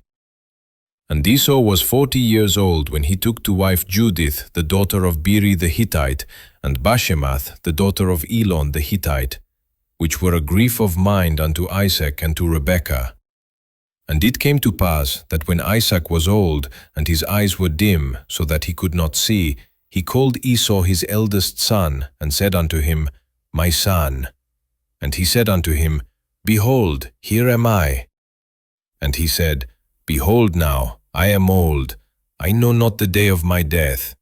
Now therefore take, I pray thee, thy weapons, thy quiver and thy bow, and go out to the field, and take me some venison, and make me savory meat, such as I love, and bring it to me, that I may eat, that my soul may bless thee before I die. And Rebekah heard when Isaac spake to Esau his son, and Esau went to the field to hunt for venison, and to bring it. And Rebekah spake unto Jacob her son, saying, Behold, I heard thy father speak unto Esau thy brother, saying, Bring me venison, and make me savory meat, that I may eat, and bless thee before the Lord before my death. Now therefore, my son, obey my voice according to that which I command thee. Go now to the flock, and fetch me from thence 2 good kids of the goats, and I will make them savory meat for thy father, such as he loveth. And thou shalt bring it to thy father, that he may eat, and that he may bless thee before his death. And Jacob said to Rebekah his mother, Behold, Esau my brother is a hairy man, and I am a smooth man. My father peradventure will feel me, and I shall seem to him as a deceiver, and I shall bring a curse upon me, and not a blessing. And his mother said unto him, Upon me be thy curse, my son. Only obey my voice, and go fetch me them. And he went and fetched, and brought them to his mother. And his mother made savory meat, such as his father loved. And Rebekah took goodly raiment of her eldest son Esau, which were with her in the house, and put them upon Jacob her younger son. And she put the skins of the kids of the goats upon his hands, and upon the smooth of his neck. And she gave the savory meat and the bread, which she had prepared, into the hand of her son Jacob. And he came unto his father, and said, My father. And he said, Here am I. Who art thou, my son? And Jacob said unto his father, I am Esau thy firstborn. I have done according as thou badest me. Arise, I pray thee, sit and eat of my venison, that thy soul may bless me. And Isaac said unto his son, How is it that thou hast found it so quickly, my son? And he said, Because the Lord thy God brought it to me. And Isaac said unto Jacob, Come near, I pray thee, that I may feel thee, my son, whether thou be my very son Esau or not. And Jacob went near unto Isaac his father, and he felt him, and said, The voice is Jacob's voice, but the hands are the hands of Esau. And he discerned him not, because his hands were hairy, as his brother Esau's hands, so he blessed him. And he said, Art thou my very son Esau? And he said, I am. And he said, Bring it near to me, and I will eat of my son's venison, that my soul may bless thee. And he brought it near to him, and he did eat, and he brought him wine, and he drank. And his father Isaac said unto him, Come near now, and kiss me, my son. And he came near, and kissed him. And he smelled the smell of his raiment, and blessed him, and said, See, the smell of my son is as the smell of a field which the Lord hath blessed. Therefore God give thee of the dew of heaven, and the fatness of the earth, and plenty of corn and wine. Let people serve thee, and nations bow down to thee. Be Lord over thy brethren, and let thy mother's sons bow down to thee. Cursed be every one that curseth thee, and blessed be he that blesseth thee. And it came to pass, as soon as Isaac had made an end of blessing Jacob, and Jacob was yet scarce gone out from the presence of Isaac his father, that Esau his brother came in from his hunting. And he also had made savory meat, and brought it unto his father, and said unto his father, Let my father arise, and eat of his son's venison, that thy soul may bless me. And Isaac his father said unto him, Who art thou? And he said, I am thy son, thy firstborn Esau. And Isaac trembled very exceedingly, and said, Who? Where is he that hath taken venison, and brought it to me, and I have eaten of all before thou camest, and have blessed him? Yea, and he shall be blessed. And when Esau heard the words of his father, he cried with a great and exceeding bitter cry, and said unto his father, Bless me, even me also, O my father. And he said, Thy brother came with subtlety, and hath taken away thy blessing. And he said, Is not he rightly named Jacob? For he hath supplanted me these 2 times. He took away my birthright, and behold, now he hath taken away my blessing. And he said, Hast thou not reserved a blessing for me? And Isaac answered and said unto Esau, Behold, I have made him thy lord, and all his brethren have I given to him for servants, and with corn and wine have I sustained him. And what shall I do now unto thee, my son? And Esau said unto his father, Hast thou but one blessing, my father? Bless me, even me also, O my father. And Esau lifted up his voice, and wept. And Isaac his father answered and said unto him, Behold, thy dwelling shall be the fatness of the earth, and of the dew of heaven from above. And by thy sword shalt thou live, and shalt serve thy brother. And it shall come to pass, when thou shalt have the dominion, that thou shalt break his yoke from off thy neck. And Esau hated Jacob because of the blessing wherewith his father blessed him. And Esau said in his heart, The days of mourning for my father are at hand. Then will I slay my brother Jacob. And these words of Esau, her elder son, were told to Rebekah. And she sent and called Jacob her younger son, and said unto him, Behold, thy brother Esau, as touching thee, doth comfort himself, purposing to kill thee. Now therefore, my son, obey my voice. Arise, flee thou to Laban my brother, to Haran. And tarry with him a few days, until thy brother's fury turn away. until thy brother's anger turn away from thee, and he forget that which thou hast done to him. Then I will send, and fetch thee from thence. Why should I be deprived also of you both in one day? And Rebekah said to Isaac, I am weary of my life because of the daughters of Heth. If Jacob take a wife of the daughters of Heth, such as these which are of the daughters of the land, what good shall my life do me? And Isaac called Jacob, and blessed him, and charged him, and said unto him, Thou shalt not take a wife of the daughters of Canaan. Arise, go to Padanaram, to the house of Bethuel thy mother's father, and take thee a wife from thence of the daughters of Laban thy mother's brother. And God Almighty bless thee, and make thee fruitful, and multiply thee, that thou mayest be a multitude of people, and give thee the blessing of Abraham to thee and to thy seed with thee, that thou mayest inherit the land wherein thou art a stranger, which God gave unto Abraham. And Isaac sent away Jacob, and he went to Padanaram unto Laban, the son of Bethuel the Syrian, the brother of Rebekah, Jacob's and Esau's mother. And Jacob went out from Beersheba, and went toward Haran. And he lighted upon a certain place, and tarried there all night, because the sun was set. And he took of the stones of that place, and put them for his pillows, and lay down in that place to sleep. And he dreamed, and behold, a ladder set up on the earth, and the top of it reached to heaven. And behold, the angels of God ascending and descending on it. And behold, the Lord stood above it, and said, I am the Lord God of Abraham thy father, and the God of Isaac. The land whereon thou liest, to thee will I give it, and to thy seed. And thy seed shall be as the dust of the earth, and thou shalt spread abroad to the west, and to the east, and to the north, and to the south. And in thee and in thy seed shall all the families of the earth be blessed.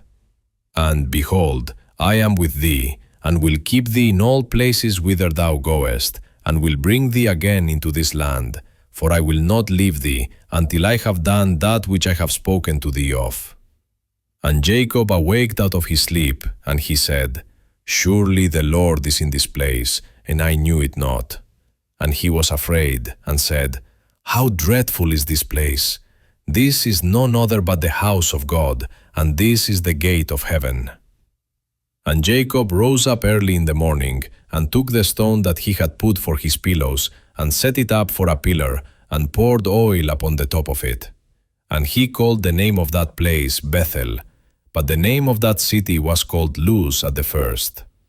And Jacob vowed a vow, saying, If God will be with me, and will keep me in this way that I go, and will give me bread to eat, and raiment to put on, so that I come again to my father's house in peace, then shall the Lord be my God, and this stone, which I have set for a pillar, shall be God's house. And of all that thou shalt give me, I will surely give the tenth unto thee. Then Jacob went on his journey, and came into the land of the people of the east. And he looked, and behold a well in the field, and lo, there were 3 flocks of sheep lying by it, for out of that well they watered the flocks.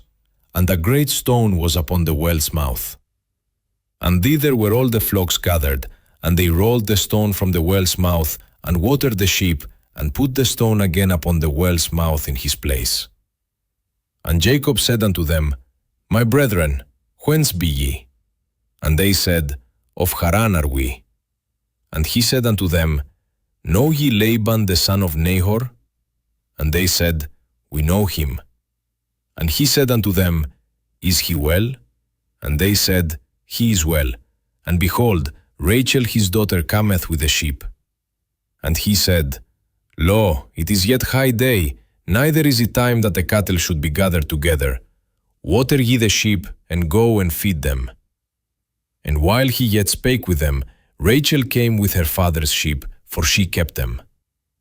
And it came to pass, when Jacob saw Rachel the daughter of Laban his mother's brother, and the sheep of Laban his mother's brother, that Jacob went near, and rolled the stone from the well's mouth, and watered the flock of Laban his mother's brother. And Jacob kissed Rachel, and lifted up his voice, and wept.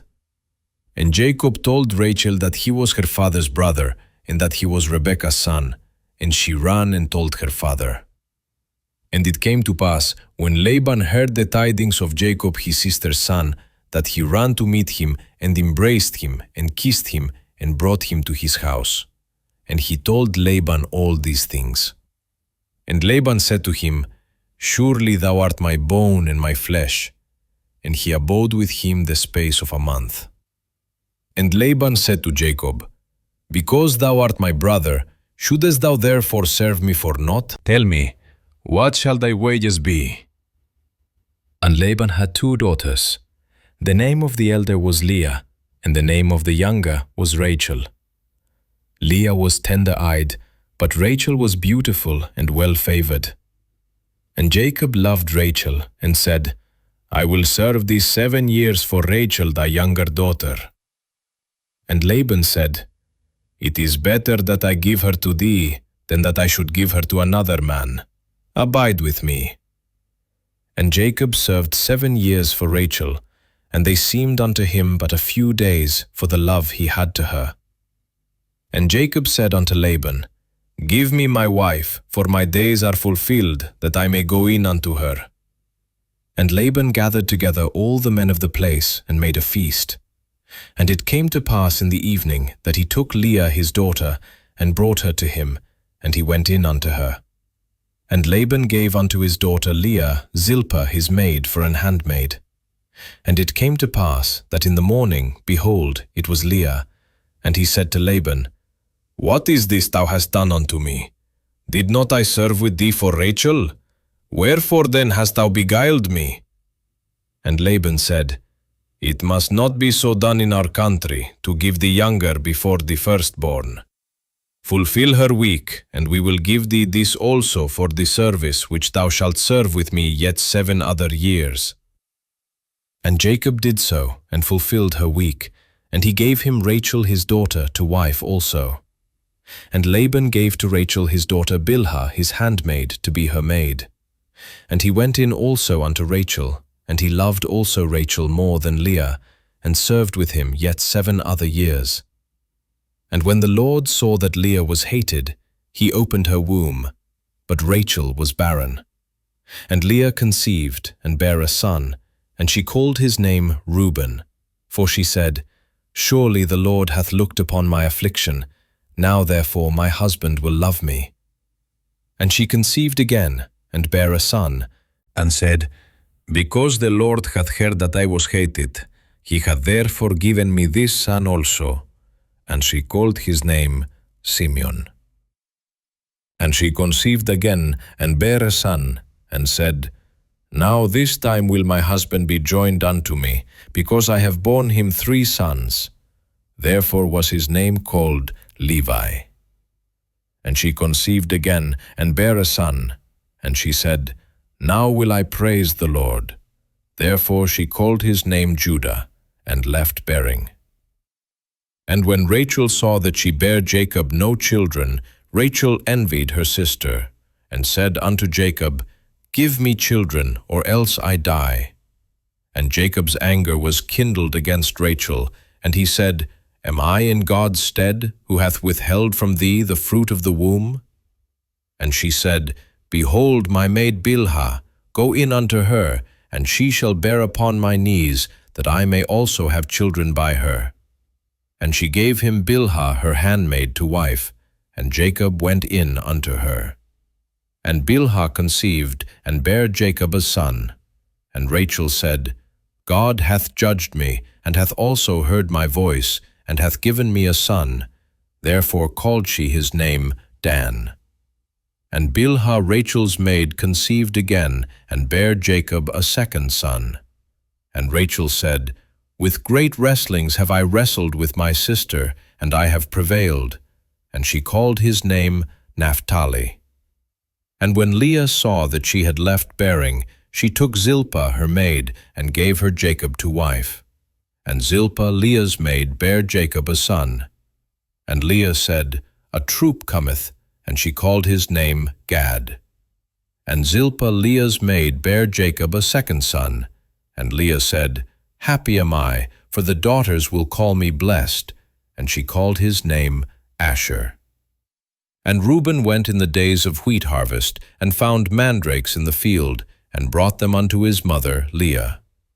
Then Rachel said to Leah, Give me, I pray thee, of thy son's mandrakes. And she said unto her, Is it a small matter that thou hast taken my husband? And wouldest thou take away my son's mandrakes also? And Rachel said, Therefore he shall lie with thee tonight for thy son's mandrakes. And Jacob came out of the field in the evening, and Leah went out to meet him, and said, Thou must come in unto me, for surely I have hired thee with my son's mandrakes. And he lay with her that night. And God hearkened unto Leah, and she conceived, and bare Jacob a fifth son. And Leah said, God hath given me my hire, because I have given my maiden to my husband. And she called his name Issachar. And Leah conceived again, and bare Jacob a sixth son. And Leah said, God hath endued me with a good dowry. Now will my husband dwell with me, because I have borne him 6 sons. And she called his name Zebulun. And afterwards she bare a daughter, and called her name Dinah. And God remembered Rachel, and God hearkened to her, and opened her womb. And she conceived, and bare a son, and said, God hath taken away my reproach. And she called his name Joseph, and said, The Lord shall add to me another son. And it came to pass, when Rachel had borne Joseph, that Jacob said unto Laban, Send me away, that I may go unto mine own place, and to my country. Give me my wives and my children, for whom I have served thee, and let me go. For thou knowest my service which I have done thee. And Laban said unto him, I pray thee, if I have found favor in thine eyes, tarry. For I have learned by experience that the Lord hath blessed me for thy sake.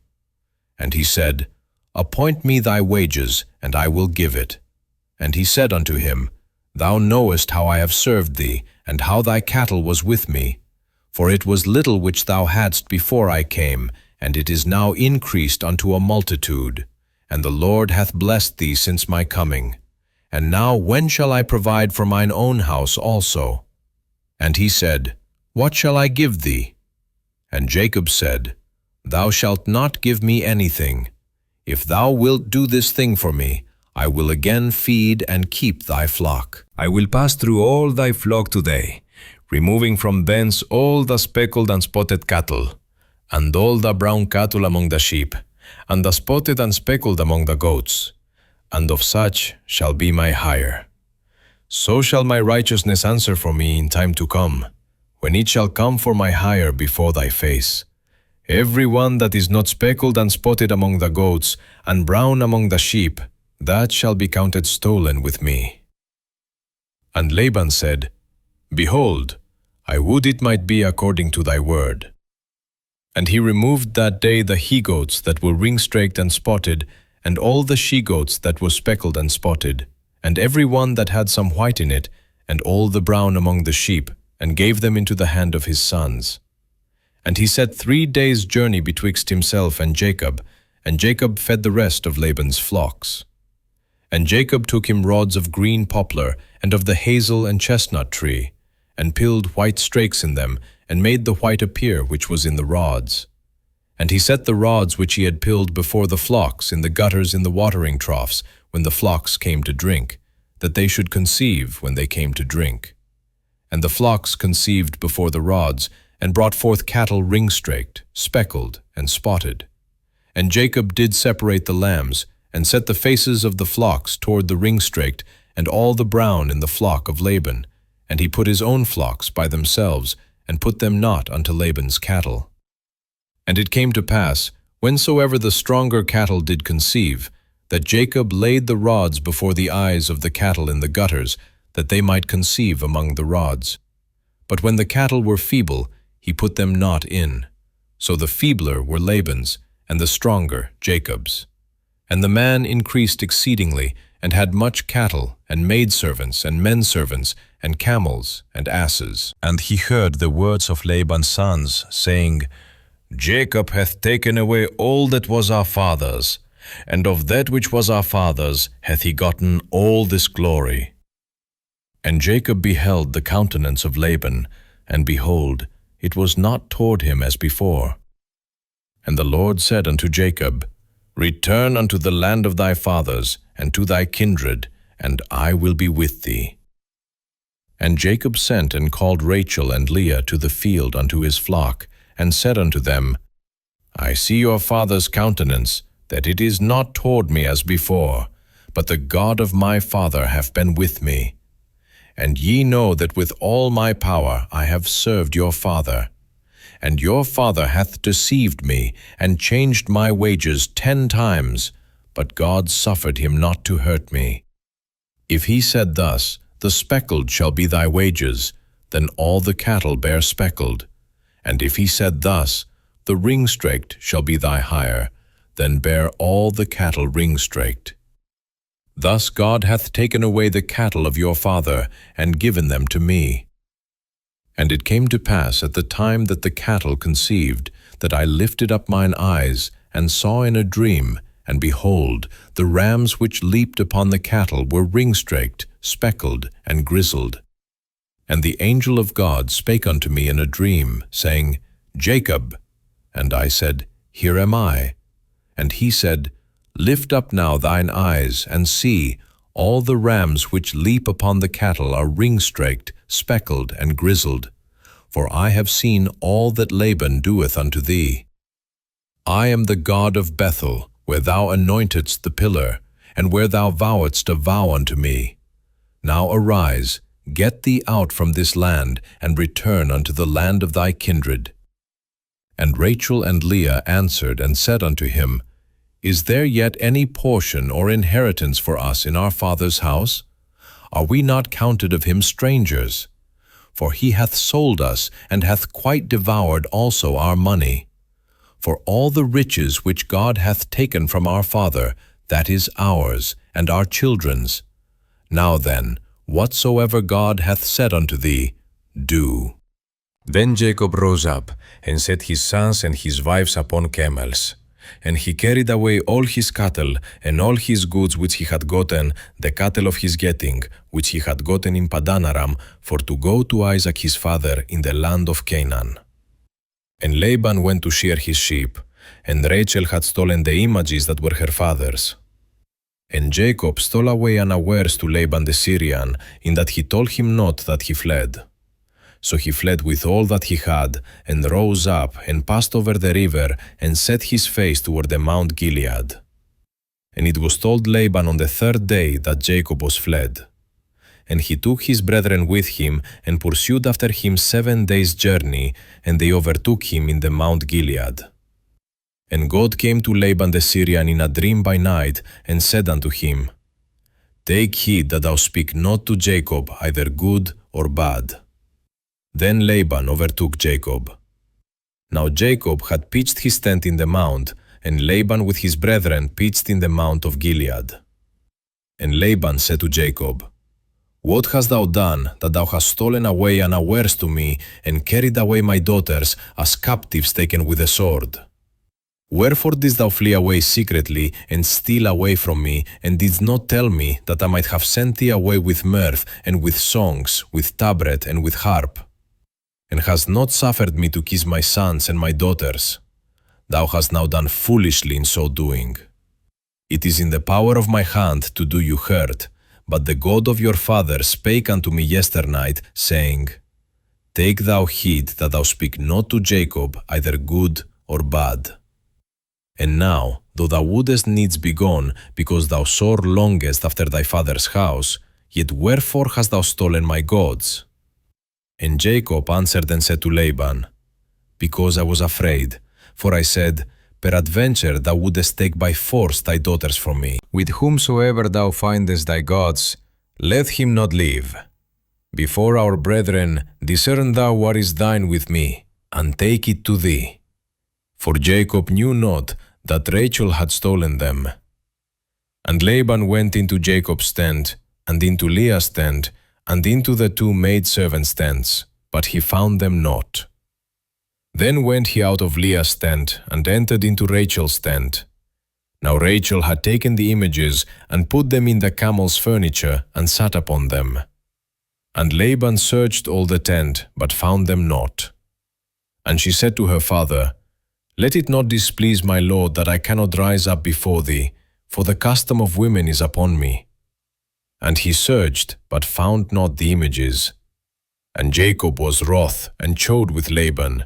And Jacob answered and said to Laban, What is my trespass? What is my sin, that thou hast so hotly pursued after me? Whereas thou hast searched all my stuff, what hast thou found of all thy household stuff? Set it here before my brethren and thy brethren, that they may judge betwixt us both. These 20 years have I been with thee. Thy ewes and thy she-goats have not cast their young, and the rams of thy flock have I not eaten. That which was torn of beasts I brought not unto thee. I bear the loss of it. Of my hand didst thou require it, whether stolen by day or stolen by night. Thus I was. In the day the drought consumed me, and the frost by night, and my sleep departed from mine eyes. Thus have I been 20 years in thy house.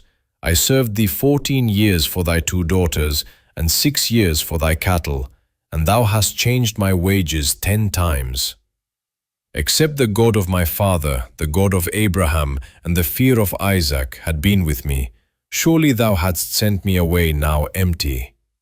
God hath seen mine affliction, and the labor of my hands, and rebuked thee yesternight. And Laban answered and said unto Jacob, These daughters are my daughters, and these children are my children, and these cattle are my cattle, and all that thou seest is mine. And what can I do this day unto these my daughters, or unto their children which they have borne? Now therefore, come thou, let us make a covenant, I and thou, and let it be for a witness between me and thee. And Jacob took a stone, and set it up for a pillar. And Jacob said unto his brethren, Gather stones. And they took stones, and made an heap, and they did eat there upon the heap. And Laban called it Jegar-sahadutha, but Jacob called it Galeed. And Laban said, This heap is a witness between me and thee this day. Therefore was the name of it called Galeed. And Mizpah, for he said, The Lord watch between me and thee, when we are absent one from another. If thou shalt afflict my daughters, or if thou shalt take other wives beside my daughters, no man is with us.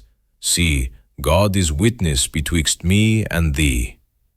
And Laban said to Jacob, Behold this heap, and behold this pillar which I have cast betwixt me and thee. This heap be witness, and this pillar be witness, that I will not pass over this heap to thee, and that thou shalt not pass over this heap and this pillar unto me for harm. The God of Abraham and the God of Nahor, the God of their father, judge betwixt us. And Jacob sware by the fear of his father Isaac. Then Jacob offered sacrifice upon the mount, and called his brethren to eat bread. And they did eat bread, and tarried all night in the mount. And early in the morning Laban rose up, and kissed his sons and his daughters, and blessed them. And Laban departed, and returned unto his place. And Jacob went on his way, and the angels of God met him. And when Jacob saw them, he said, This is God's host. And he called the name of that place Mahanaim. And Jacob sent messengers before him to Esau his brother unto the land of Seir, the country of Edom. And he commanded them, saying, Thus shall you speak unto my lord Esau. Thy servant Jacob saith thus, I have sojourned with Laban, and stayed there until now. And I have oxen and asses, flocks and men servants and women servants.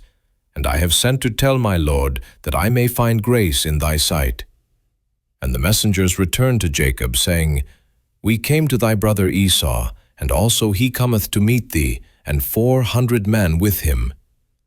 Then Jacob was greatly afraid and distressed, and he divided the people that was with him, and the flocks and herds and the camels into 2 bands, and said, If Esau come to the one company and smite it, then the other company which is left shall escape. And Jacob said, O God of my father Abraham, and God of my father Isaac, the Lord which saidst unto me, return unto thy country and to thy kindred, and I will deal well with thee. I am not worthy of the least of all the mercies and of all the truth which thou hast shewed unto thy servant. For with my staff I passed over this Jordan, and now I am become 2 bands. Deliver me, I pray thee, from the hand of my brother, from the hand of Esau, for I fear him, lest he will come and smite me, and the mother with the children. And thou saidst, I will surely do thee good, and make thy seed as the sand of the sea, which cannot be numbered for multitude.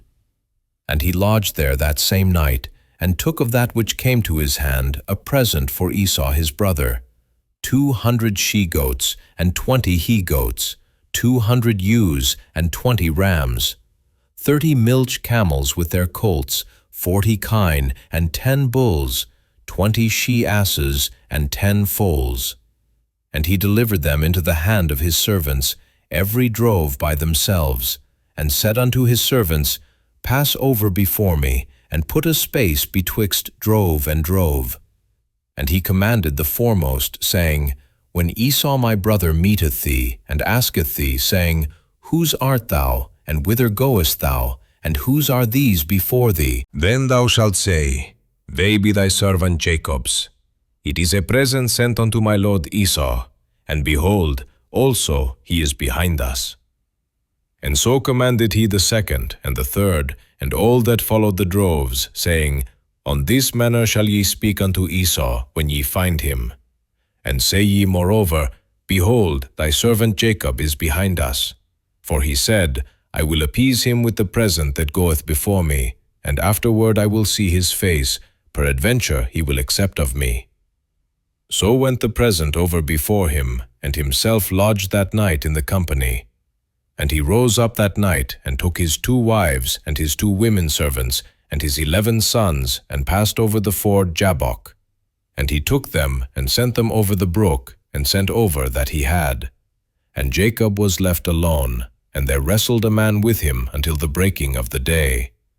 And when he saw that he prevailed not against him, he touched the hollow of his thigh, and the hollow of Jacob's thigh was out of joint, as he wrestled with him. And he said, Let me go, for the day breaketh. And he said, I will not let thee go, except thou bless me.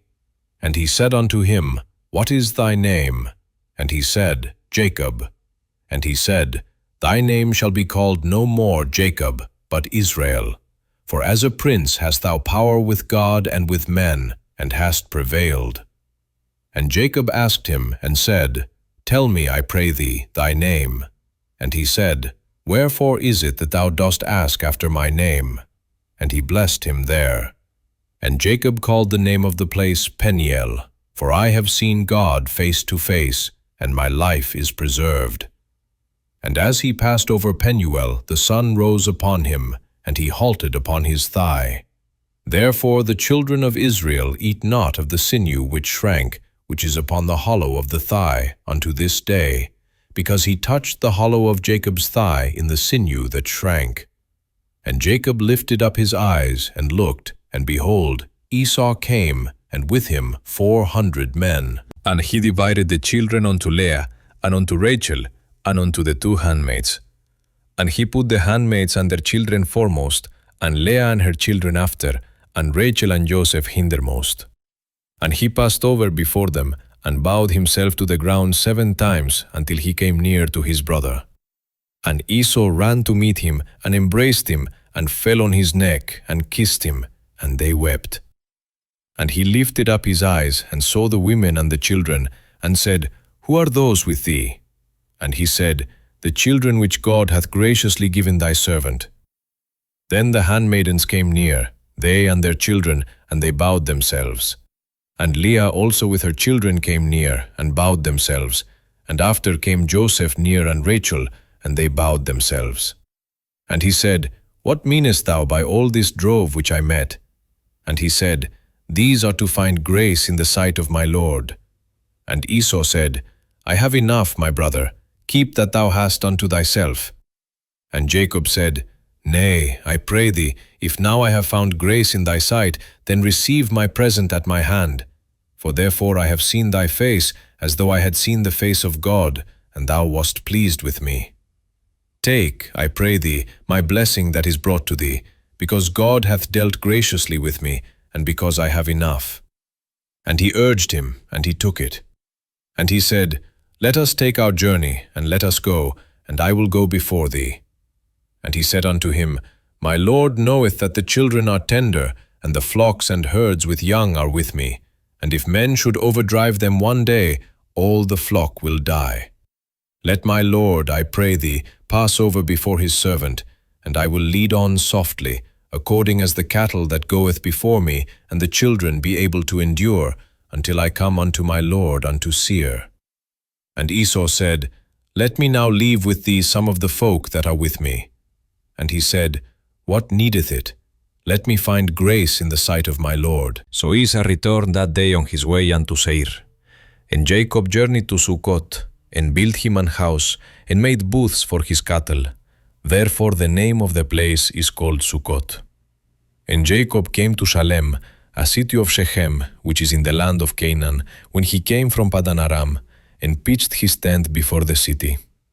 And he bought a parcel of a field, where he had spread his tent, at the hand of the children of Hamor, Shechem's father, for 100 pieces of money.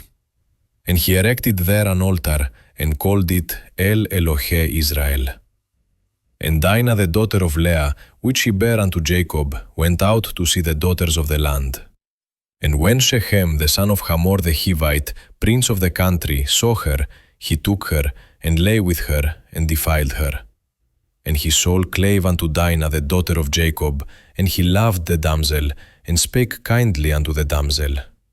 And Shechem spake unto his father Hamor, saying, Get me this damsel to wife. And Jacob heard that he had defiled Dinah his daughter. Now his sons were with his cattle in the field, and Jacob held his peace until they were come.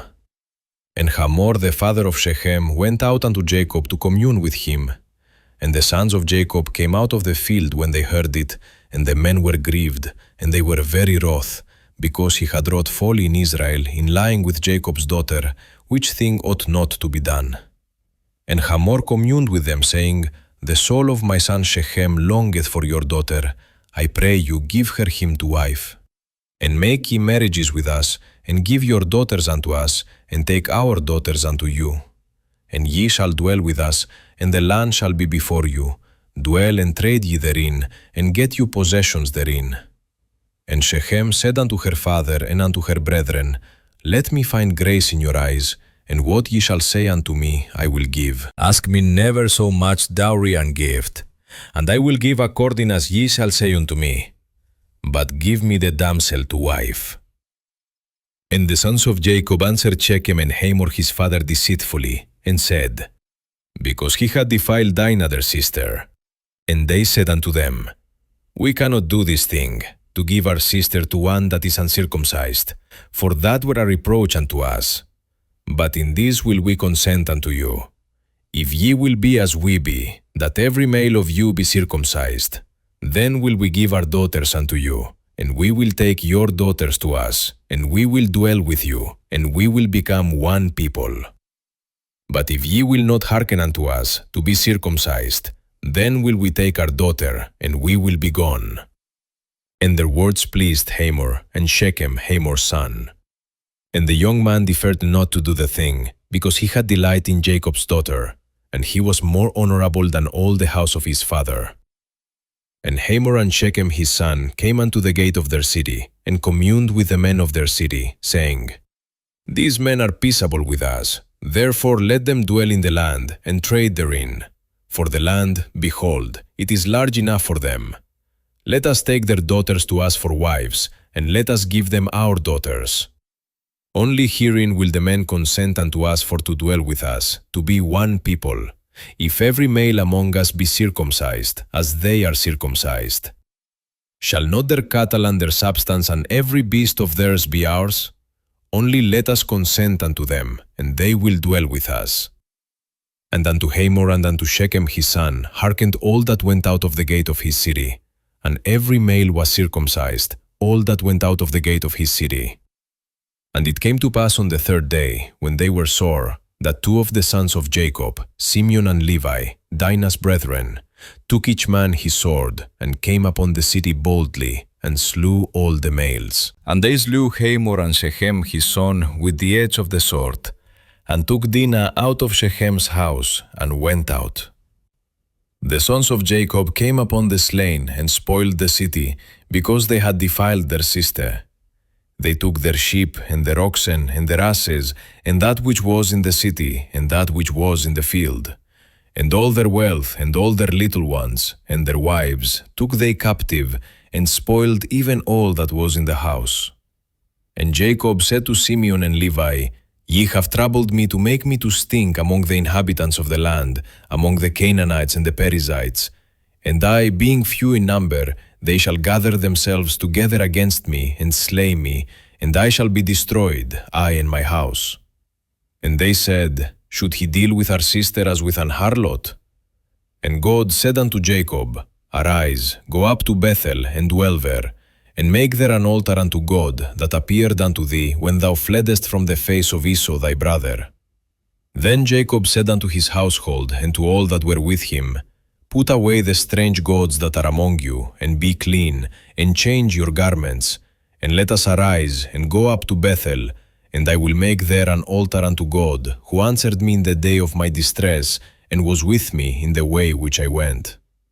And they gave unto Jacob all the strange gods which were in their hand, and all their earrings which were in their ears, and Jacob hid them under the oak which was by Shechem. And they journeyed, and the terror of God was upon the cities that were round about them, and they did not pursue after the sons of Jacob. So Jacob came to Luz, which is in the land of Canaan, that is Bethel, he and all the people that were with him. And he built there an altar, and called the place El Bethel, because there God appeared unto him when he fled from the face of his brother. But Deborah Rebekah's nurse died, and she was buried beneath Bethel under an oak, and the name of it was called Allon-Bachuth. And God appeared unto Jacob again, when he came out of Padan Aram, and blessed him. And God said unto him, Thy name is Jacob. Thy name shall not be called any more Jacob, but Israel shall be thy name. And he called his name Israel. And God said unto him, I am God Almighty. Be fruitful and multiply. A nation and a company of nations shall be of thee, and kings shall come out of thy loins. And the land which I gave Abraham and Isaac, to thee I will give it, and to thy seed after thee will I give the land. And God went up from him in the place where he talked with him. And Jacob set up a pillar in the place where he talked with him, even a pillar of stone, and he poured a drink offering thereon, and he poured oil thereon. And Jacob called the name of the place where God spake with him, Bethel. And they journeyed from Bethel, and there was but a little way to come to Ephrath. And Rachel travailed, and she had hard labor. And it came to pass, when she was in hard labor, that the midwife said unto her, Fear not, thou shalt have this son also. And it came to pass, as her soul was in departing, for she died, that she called his name Benoni, but his father called him Benjamin. And Rachel died, and was buried in the way to Ephrath, which is Bethlehem. And Jacob set a pillar upon her grave, that is the pillar of Rachel's grave unto this day. And Israel journeyed, and spread his tent beyond the tower of Edar. And it came to pass, when Israel dwelt in that land, that Reuben went and lay with Bilhah his father's concubine, and Israel heard it. Now the sons of Jacob were 12, the sons of Leah, Reuben, Jacob's firstborn, and Simeon, and Levi, and Judah, and Issachar, and Zebulun, the sons of Rachel, Joseph, and Benjamin, and the sons of Bilhah, Rachel's handmaid, Dan and Naphtali, and the sons of Zilpah, Leah's handmaid, Gad and Asher. These are the sons of Jacob, which were born to him in Padan Aram. And Jacob came unto Isaac his father, and to Mamre, and to the city of Arba, which is Hebron, where Abraham and Isaac sojourned. And the days of Isaac were 180 years, And Isaac gave up the ghost, and died, and was gathered unto his people, being old and full of days, and his sons Esau and Jacob buried him. These are the generations of Esau, who is Edom. Esau took his wives of the daughters of Canaan, Ada, the daughter of Elon the Hittite, and Aholibama, the daughter of Anna, the daughter of Zibeon the Hivite, and Bashemath, Ishmael's daughter, sister of Nebajoth. And Ada bare to Esau Eliphaz, and Bashemath bare Reuel, and Aholibama bare Jeush, and Jaalam, and Korach. These are the sons of Esau, which were born unto him in the land of Canaan. And Esau took his wives, and his sons, and his daughters, and all the persons of his house, and his cattle, and all his beasts, and all his substance, which he had got in the land of Canaan, and went into the country from the face of his brother Jacob. For their riches were more than that they might dwell together, and the land wherein they were strangers could not bear them because of their cattle. Thus dwelt Esau in Mount Seir. Esau is Edom. And these are the generations of Esau, the father of the Edomites in Mount Seir. These are the names of Esau's sons: Eliphaz, the son of Ada, the wife of Esau; Reuel, the son of Bashemath, the wife of Esau. And the sons of Eliphaz were Teman, Omar, Zepho, and Gatam, and Kenaz. And Timnah was concubine to Eliphaz, Esau's son, and she bare to Eliphaz Amalek. These were the sons of Ada, Esau's wife. And these are the sons of Reuel: Nahath, and Zerach, Shammah, and Mizah. These were the sons of Bashemath, Esau's wife. And these were the sons of Aholibama, the daughter of Anna, the daughter of Zibeon, Esau's wife, and she bare to Esau Jeush, and Jaalam, and Korach. These were dukes of the sons of Esau, the sons of Eliphaz, the firstborn son of Esau, Duke Teman, Duke Omar, Duke Zepho, Duke Kenaz, Duke Korah, Duke Gatam, and Duke Amalek. These are the dukes that came of Eliphaz in the land of Edom. These were the sons of Ada. And these are the sons of Reuel, Esau's son: Duke Nahat, Duke Zerah, Duke Shammah, Duke Missa. These are the dukes that came of Reuel in the land of Edom. These are the sons of Bashemath, Esau's wife. And these are the sons of Aholibama, Esau's wife: Duke Jeush, Duke Jaalam, Duke Korah. These were the dukes that came of Aholibama, the daughter of Anna, Esau's wife. These are the sons of Esau, who is Edom, and these are their dukes.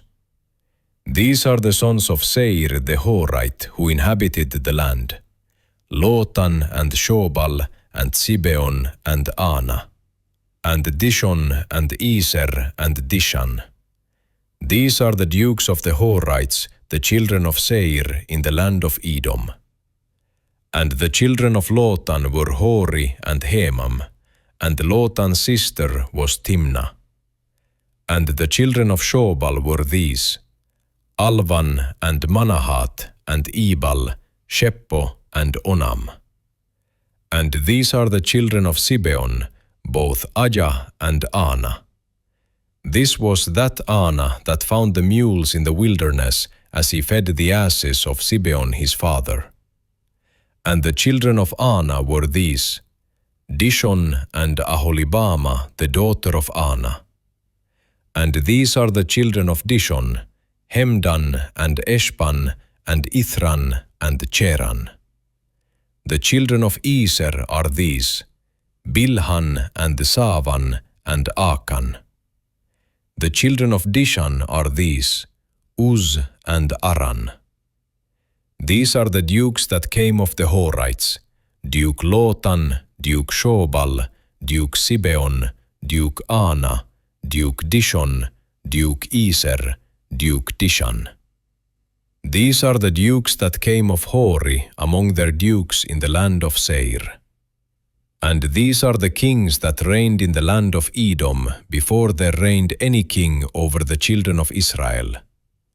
And Bela the son of Beor reigned in Edom, and the name of his city was Dinhaba. And Bela died, and Jobab the son of Zerach of Bosra reigned in his stead. And Jobab died, and Husham of the land of Temani reigned in his stead. And Husham died, and Hadad the son of Bedad, who smote Midian in the field of Moab, reigned in his stead, and the name of his city was Avith. And Hadad died, and Samlach of Masrekah reigned in his stead. And Samlach died, and Saul of Rehoboth by the river reigned in his stead. And Saul died, and Baal-Hanan the son of Achbor reigned in his stead. And Baal-Hanan the son of Achbor died, and Hadar reigned in his stead, and the name of his city was Pau, and his wife's name was Mehetabel, the daughter of Matred, the daughter of Mesahab. And these are the names of the dukes that came of Esau, according to their families, after their places, by their names: Duke Timnah, Duke Alva, Duke Jetheth, Duke Aholibama, Duke Elah, Duke Pinon, Duke Kenaz, Duke Teman, Duke Mibzar, Duke Magdiel, Duke Iram. These be the dukes of Edom, according to their habitations in the land of their possession. He is Esau, the father of the Edomites. And Jacob dwelt in the land wherein his father was a stranger, in the land of Canaan. These are the generations of Jacob. Joseph, being 17 years old, was feeding the flock with his brethren, and the lad was with the sons of Bilhah, and with the sons of Zilpah, his father's wives.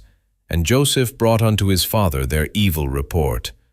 Now Israel loved Joseph more than all his children, because he was the son of his old age, and he made him a coat of many colors. And when his brethren saw that their father loved him more than all his brethren, they hated him, and could not speak peaceably unto him.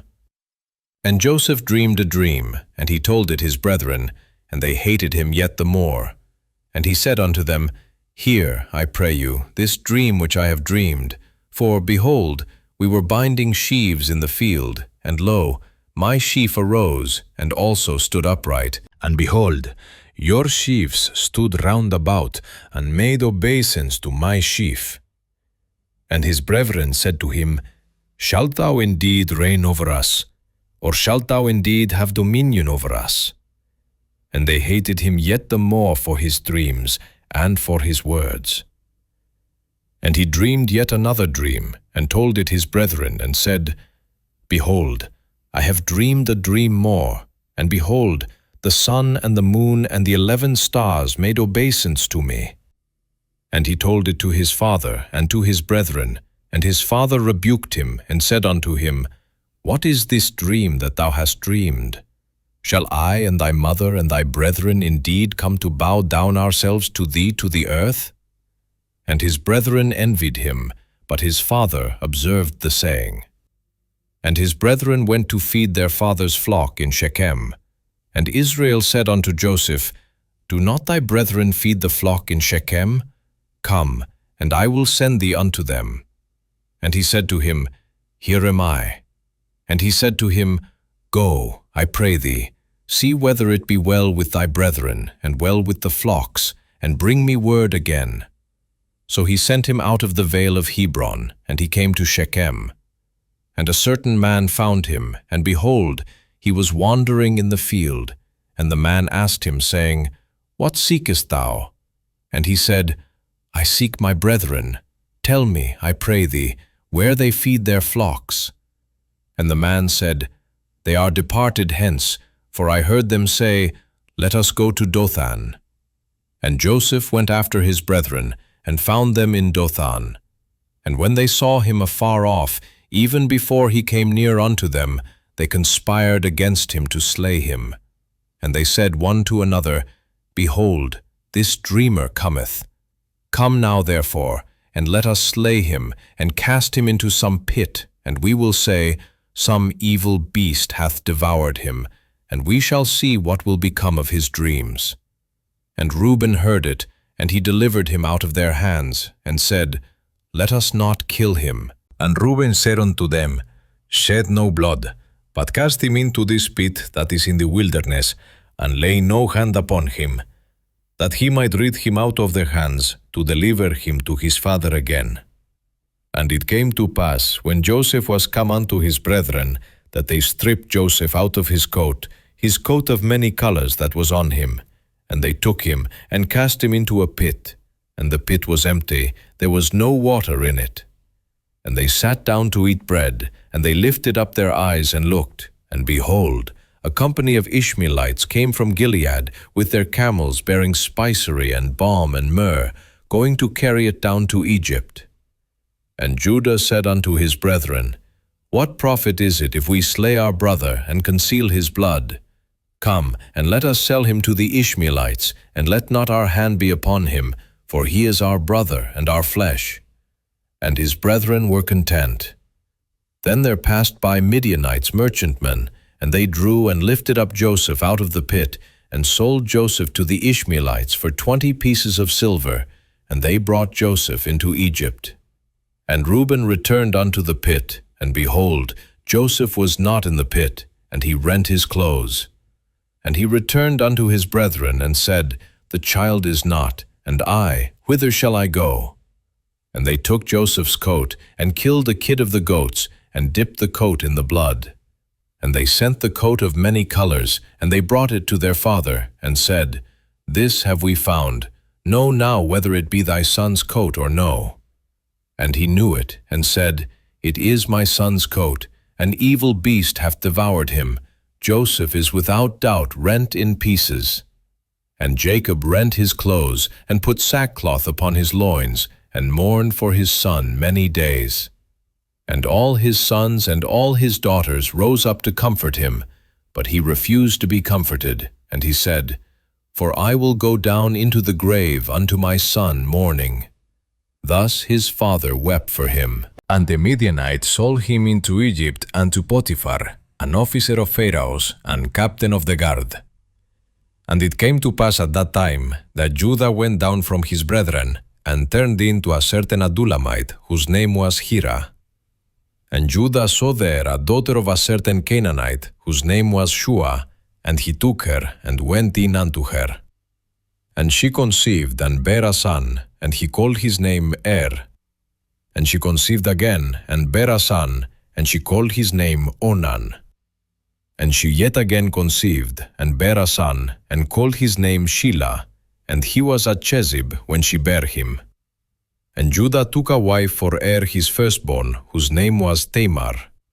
And Judah's firstborn, was wicked in the sight of the Lord, and the Lord slew him. And Judah said unto Onan, Go in unto thy brother's wife, and marry her, and raise up seed to thy brother. And Onan knew that the seed should not be his, and it came to pass, when he went in unto his brother's wife, that he spilled it on the ground, lest that he should give seed to his brother. And the thing which he did displeased the Lord, wherefore he slew him also. Then said Judah to Tamar his daughter-in-law, Remain a widow at thy father's house, till Shelah my son be grown. For he said, Lest peradventure he die also, as his brethren did. And Tamar went and dwelt in her father's house. And in process of time the daughter of Shua, Judah's wife, died, and Judah was comforted, and went up unto his sheep-shearers to Timnath, he and his friend Hira the Adullamite. And it was told Tamar, saying, Behold, thy father-in-law goeth up to Timnath to shear his sheep. And she put her widow's garments off from her, and covered her with a veil, and wrapped herself, and sat in an open place, which is by the way to Timnath, for she saw that Shelah was grown, and she was not given unto him to wife. When Judah saw her, he thought her to be an harlot, because she had covered her face. And he turned unto her by the way, and said, Go to, I pray thee, let me come in unto thee, for he knew not that she was his daughter-in-law. And she said, What wilt thou give me, that thou mayest come in unto me? And he said, I will send thee a kid from the flock. And she said, Wilt thou give me a pledge till thou send it? And he said, What pledge shall I give thee? And she said, Thy signet, and thy bracelets, and thy staff that is in thine hand. And he gave it her, and came in unto her, and she conceived by him. And she arose and went away, and laid by her veil from her, and put on the garments of her widowhood. And Judah sent the kid by the hand of his friend the Adullamite to receive his pledge from the woman's hand, but he found her not. Then he asked the men of that place, saying, Where is the harlot that was openly by the wayside? And they said, There was no harlot in this place. And he returned to Judah, and said, I cannot find her. And also the men of the place said, that there was no harlot in this place. And Judah said, Let her take it to her, lest we be shamed. Behold, I sent this kid, and thou hast not found her. And it came to pass about 3 months after, that it was told Judah, saying, Tamar thy daughter-in-law hath played the harlot, and also, behold, she is with child by whoredom. And Judah said, Bring her forth, and let her be burnt. When she was brought forth, she sent to her father-in-law, saying, By the man, whose these are, am I with child. And she said, Discern, I pray thee, whose are these, the signet, and bracelets, and staff? And Judah acknowledged them, and said, She hath been more righteous than I, because that I gave her not to Shelah my son. And he knew her again no more. And it came to pass in the time of her travail, that, behold, twins were in her womb. And it came to pass, when she travailed, that the one put out his hand, and the midwife took and bound upon his hand a scarlet thread, saying, This came out first. And it came to pass, as he drew back his hand, that, behold, his brother came out, and she said, How hast thou broken forth? This breach be upon thee. Therefore his name was called Pharez. And afterward came out his brother, that had the scarlet thread upon his hand, and his name was called Zara. And Joseph was brought down to Egypt, and Potiphar, an officer of Pharaoh, captain of the guard, an Egyptian, bought him of the hands of the Ishmaelites, which had brought him down thither. And the Lord was with Joseph, and he was a prosperous man, and he was in the house of his master the Egyptian. And his master saw that the Lord was with him, and that the Lord made all that he did to prosper in his hand. And Joseph found grace in his sight, and he served him, and he made him overseer over his house, and all that he had he put into his hand. And it came to pass from the time that he had made him overseer in his house, and over all that he had, that the Lord blessed the Egyptian's house for Joseph's sake. And the blessing of the Lord was upon all that he had in the house and in the field. And he left all that he had in Joseph's hand, and he knew not aught he had, save the bread which he did eat. And Joseph was a goodly person, and well favored. And it came to pass after these things, that his master's wife cast her eyes upon Joseph, and she said, Lie with me. But he refused, and said unto his master's wife, Behold, my master wotteth not what is with me in the house, and he hath committed all that he hath to my hand. There is none greater in this house than I, neither hath he kept back anything from me but thee, because thou art his wife. How then can I do this great wickedness, and sin against God? And it came to pass, as she spake to Joseph day by day, that he hearkened not unto her, to lie by her, or to be with her. And it came to pass about this time, that Joseph went into the house to do his business, and there was none of the men of the house there within. And she caught him by his garment, saying, Lie with me. And he left his garment in her hand, and fled, and got him out. And it came to pass, when she saw that he had left his garment in her hand, and was fled forth, that she called unto the men of her house, and spake unto them, saying, See, he hath brought in an Hebrew unto us to mock us. He came in unto me to lie with me, and I cried with a loud voice. And it came to pass, when he heard that I lifted up my voice and cried, that he left his garment with me, and fled, and got him out. And she laid up his garment by her, until his lord came home.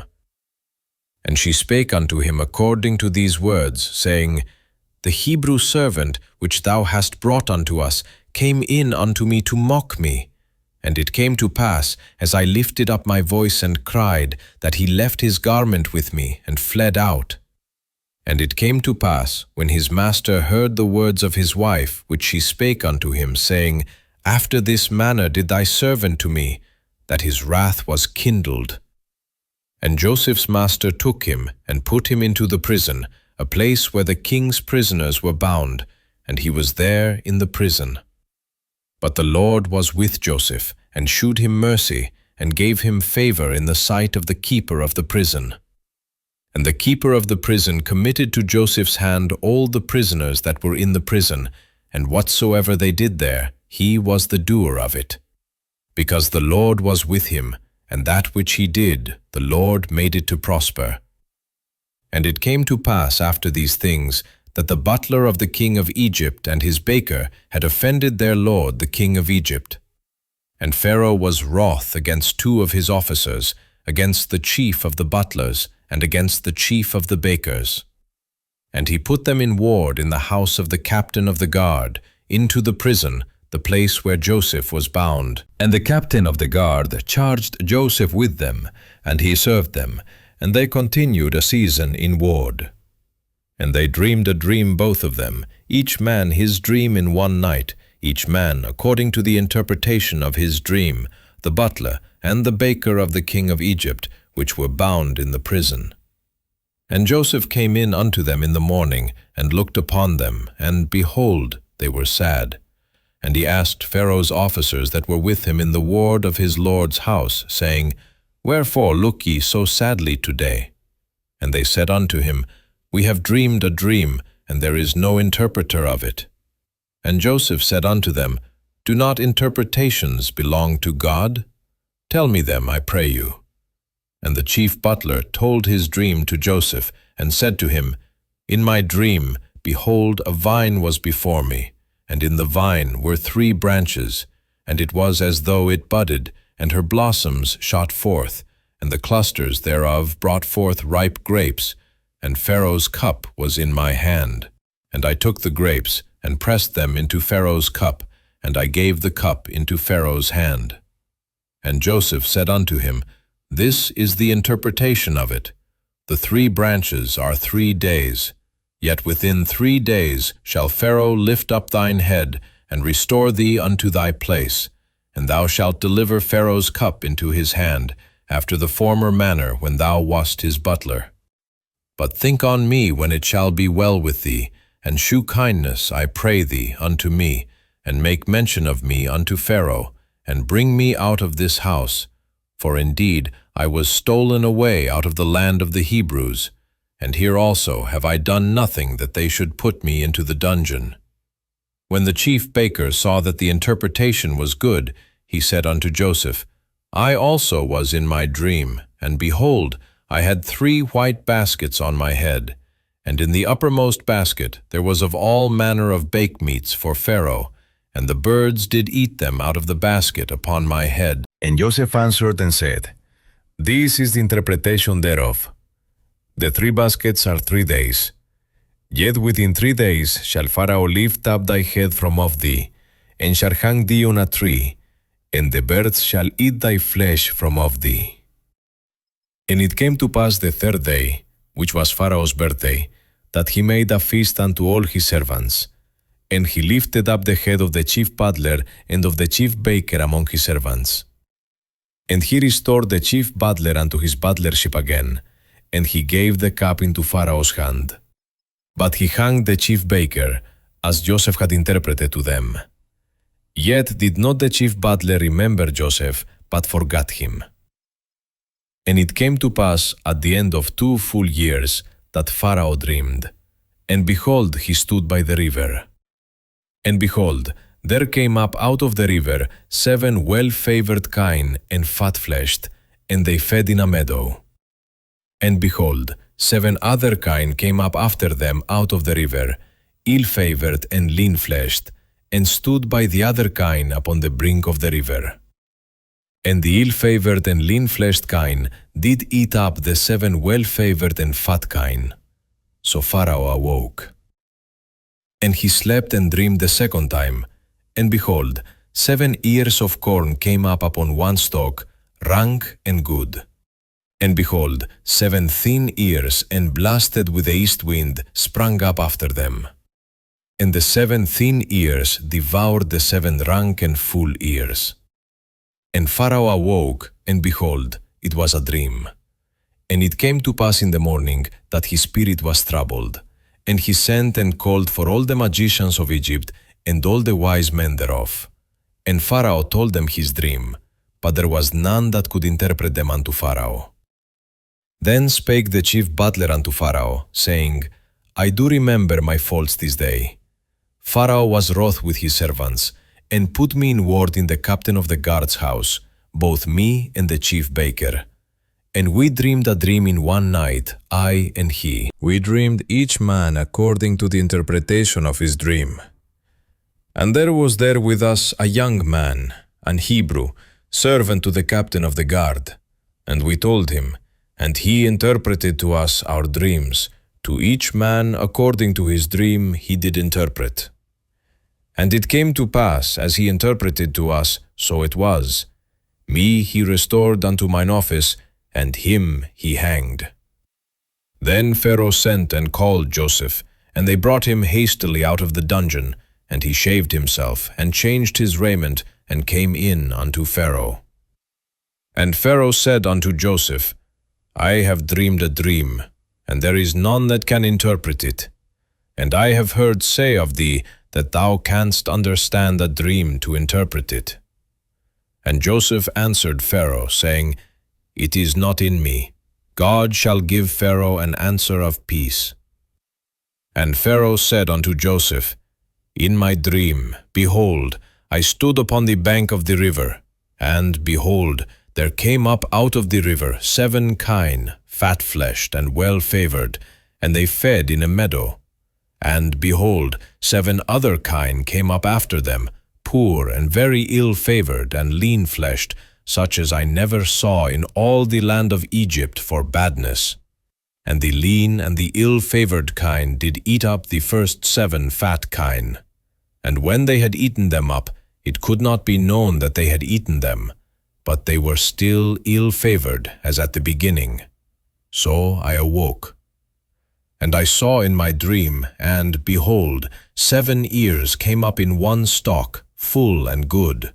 And, behold, 7 ears, withered, thin, and blasted with the east wind, sprung up after them. And the thin ears devoured the 7 good ears. And I told this unto the magicians, but there was none that could declare it to me. And Joseph said unto Pharaoh, The dream of Pharaoh is one. God hath shewed Pharaoh what he is about to do. The 7 good kine are 7 years, and the 7 good ears are 7 years. The dream is one. And the 7 thin and ill-favored kine that came up after them are 7 years. And the 7 empty ears blasted with the east wind shall be 7 years of famine. This is the thing which I have spoken unto Pharaoh. What God is about to do, he showeth unto Pharaoh. Behold, there come 7 years of great plenty throughout all the land of Egypt, and there shall arise after them 7 years of famine. And all the plenty shall be forgotten in the land of Egypt, and the famine shall consume the land. And the plenty shall not be known in the land by reason of that famine following, for it shall be very grievous. And for that the dream was doubled unto Pharaoh twice, it is because the thing is established by God, and God will shortly bring it to pass. Now therefore, let Pharaoh look out a man discreet and wise, and set him over the land of Egypt. Let Pharaoh do this, and let him appoint officers over the land, and take up the 5th part of the land of Egypt in the 7 plenteous years. And let them gather all the food of those good years that come, and lay up corn under the hand of Pharaoh, and let them keep food in the cities. And that food shall be for store to the land against the 7 years of famine, which shall be in the land of Egypt, that the land perish not through the famine. And the thing was good in the eyes of Pharaoh, and in the eyes of all his servants. And Pharaoh said unto his servants, Can we find such a one as this is, a man in whom the Spirit of God is? And Pharaoh said unto Joseph, Forasmuch as God hath showed thee all this, there is none so discreet and wise as thou art. Thou shalt be over my house, and according unto thy word shall all my people be ruled. Only in the throne will I be greater than thou. And Pharaoh said unto Joseph, See, I have set thee over all the land of Egypt. And Pharaoh took off his ring from his hand, and put it upon Joseph's hand, and arrayed him in vestures of fine linen, and put a gold chain about his neck. And he made him to ride in the second chariot which he had. And they cried before him, Bow the knee. And he made him ruler over all the land of Egypt. And Pharaoh said unto Joseph, I am Pharaoh, and without thee shall no man lift up his hand or foot in all the land of Egypt. And Pharaoh called Joseph's name Saphnath-Paneah, and he gave him to wife Asenath, the daughter of Potipharah, priest of On. And Joseph went out over all the land of Egypt. And Joseph was 30 years old when he stood before Pharaoh, king of Egypt. And Joseph went out from the presence of Pharaoh, and went throughout all the land of Egypt. And in the 7 plenteous years the earth brought forth by handfuls. And he gathered up all the food of the 7 years, which were in the land of Egypt, and laid up the food in the cities. The food of the field, which was round about every city, laid he up in the same. And Joseph gathered corn as the sand of the sea, very much, until he left numbering, for it was without number. And unto Joseph were born 2 sons before the years of famine came, which Asenath, the daughter of Potipharah, priest of On, bare unto him. And Joseph called the name of the firstborn Manasseh. For God, said he, hath made me forget all my toil and all my father's house. And the name of the second called he Ephraim, for God hath caused me to be fruitful in the land of my affliction. And the 7 years of plenteousness that was in the land of Egypt were ended. And the 7 years of dearth began to come, according as Joseph had said, and the dearth was in all lands, but in all the land of Egypt there was bread. And when all the land of Egypt was famished, the people cried to Pharaoh for bread.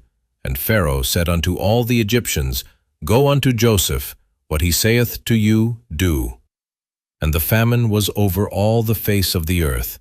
And Joseph opened all the storehouses, and sold unto the Egyptians, and the famine waxed sore in the land of Egypt. And all countries came into Egypt to Joseph for to buy corn, because that the famine was so sore in all lands.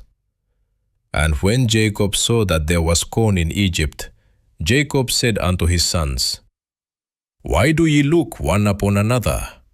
And he said, Behold, I have heard that there is corn in Egypt. Get you down thither, and buy for us from thence, that we may live and not die. And Joseph's 10 brethren went down to buy corn in Egypt. But Benjamin, Joseph's brother, Jacob sent not with his brethren, for he said, Lest peradventure mischief befall him. And the sons of Israel came to buy corn among those that came, for the famine was in the land of Canaan. And Joseph was the governor over the land, and he it was that sold to all the people of the land. And Joseph's brethren came, and bowed down themselves before him with their faces to the earth. And Joseph saw his brethren, and he knew them, but made himself strange unto them, and spake roughly unto them. And he said unto them, Whence come ye?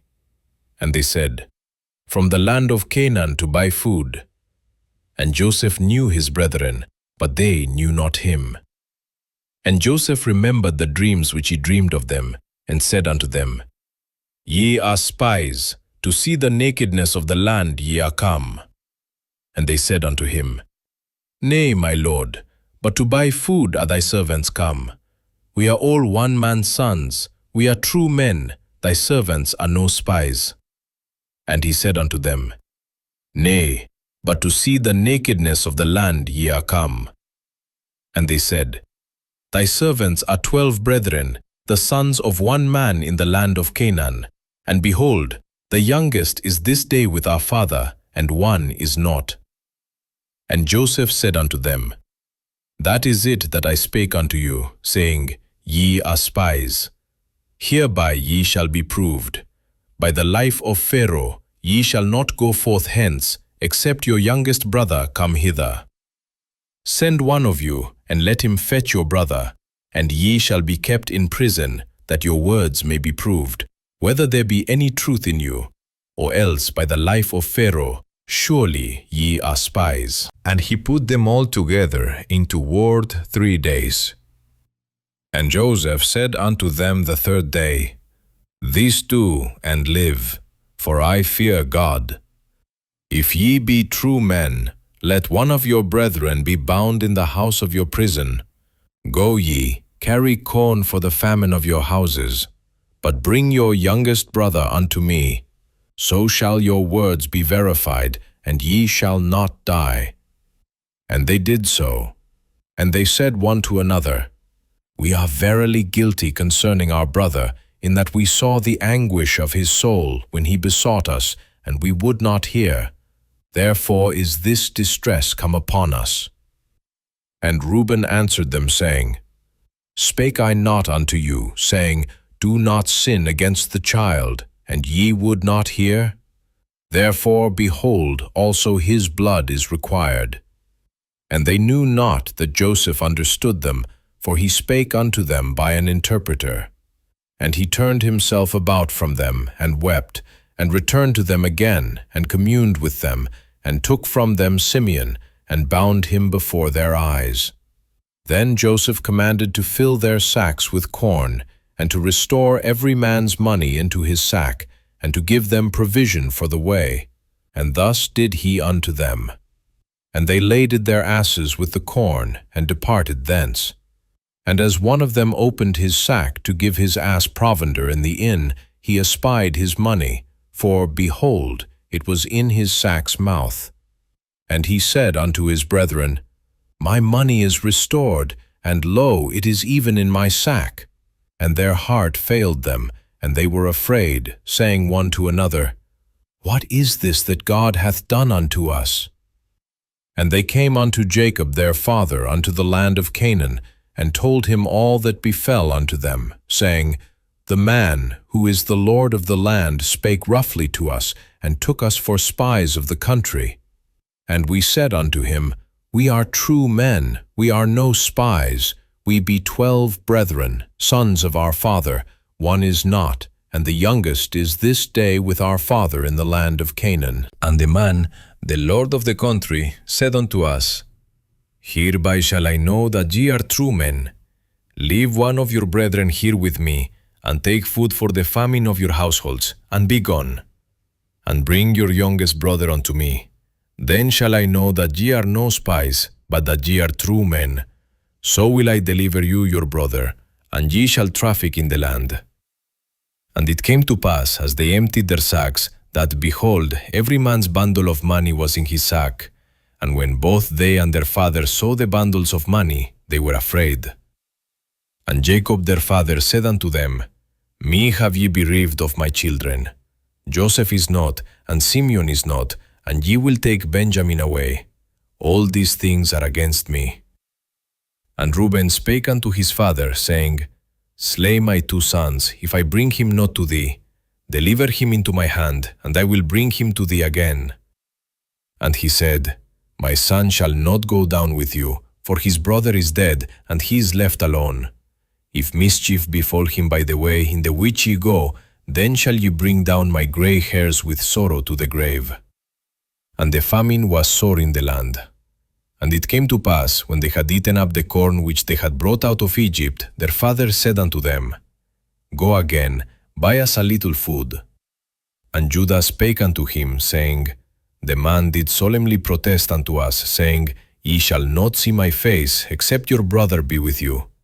If thou wilt send our brother with us, we will go down and buy thee food. But if thou wilt not send him, we will not go down. For the man said unto us, Ye shall not see my face, except your brother be with you. And Israel said, Wherefore dealt ye so ill with me, as to tell the man whether ye had yet a brother? And they said, The man asked us straitly of our state, and of our kindred, saying, Is your father yet alive? Have ye another brother? And we told him according to the tenor of these words. Could we certainly know that he would say, Bring your brother down? And Judah said unto Israel his father, Send the lad with me, and we will arise and go, that we may live and not die, both we and thou, and also our little ones. I will be surety for him, of my hand shalt thou require him.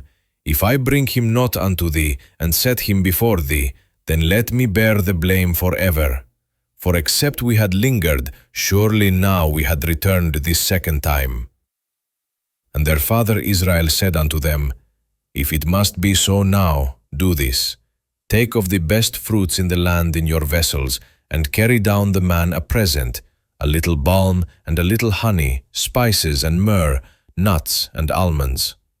And take double money in your hand, and the money that was brought again in the mouth of your sacks, carry it again in your hand. Peradventure it was an oversight. Take also your brother, and arise, go again unto the man, and God Almighty give you mercy before the man, that he may send away your other brother, and Benjamin. If I be bereaved of my children, I am bereaved. And the men took that present, and they took double money in their hand, and Benjamin, and rose up, and went down to Egypt, and stood before Joseph. And when Joseph saw Benjamin with them, he said to the ruler of his house, Bring these men home, and slay, and make ready, for these men shall dine with me at noon. And the man did as Joseph bade, and the man brought the men into Joseph's house.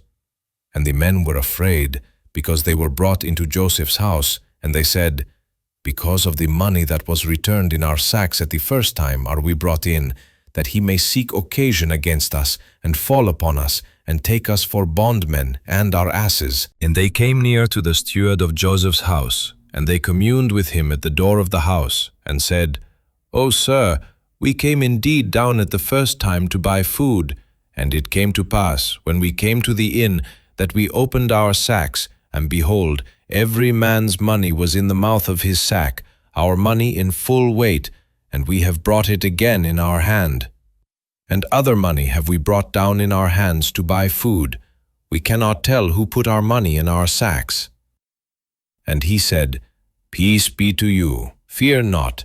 Your God and the God of your father have given you treasure in your sacks. I had your money. And he brought Simeon out unto them. And the man brought the men into Joseph's house, and gave them water, and they washed their feet, and he gave their asses provender. And they made ready the present against Joseph came at noon, for they heard that they should eat bread there. And when Joseph came home, they brought him the present which was in their hand into the house, and bowed themselves to him to the earth.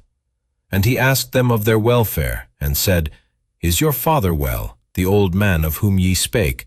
Is he yet alive? And they answered, Thy servant our father is in good health, he is yet alive.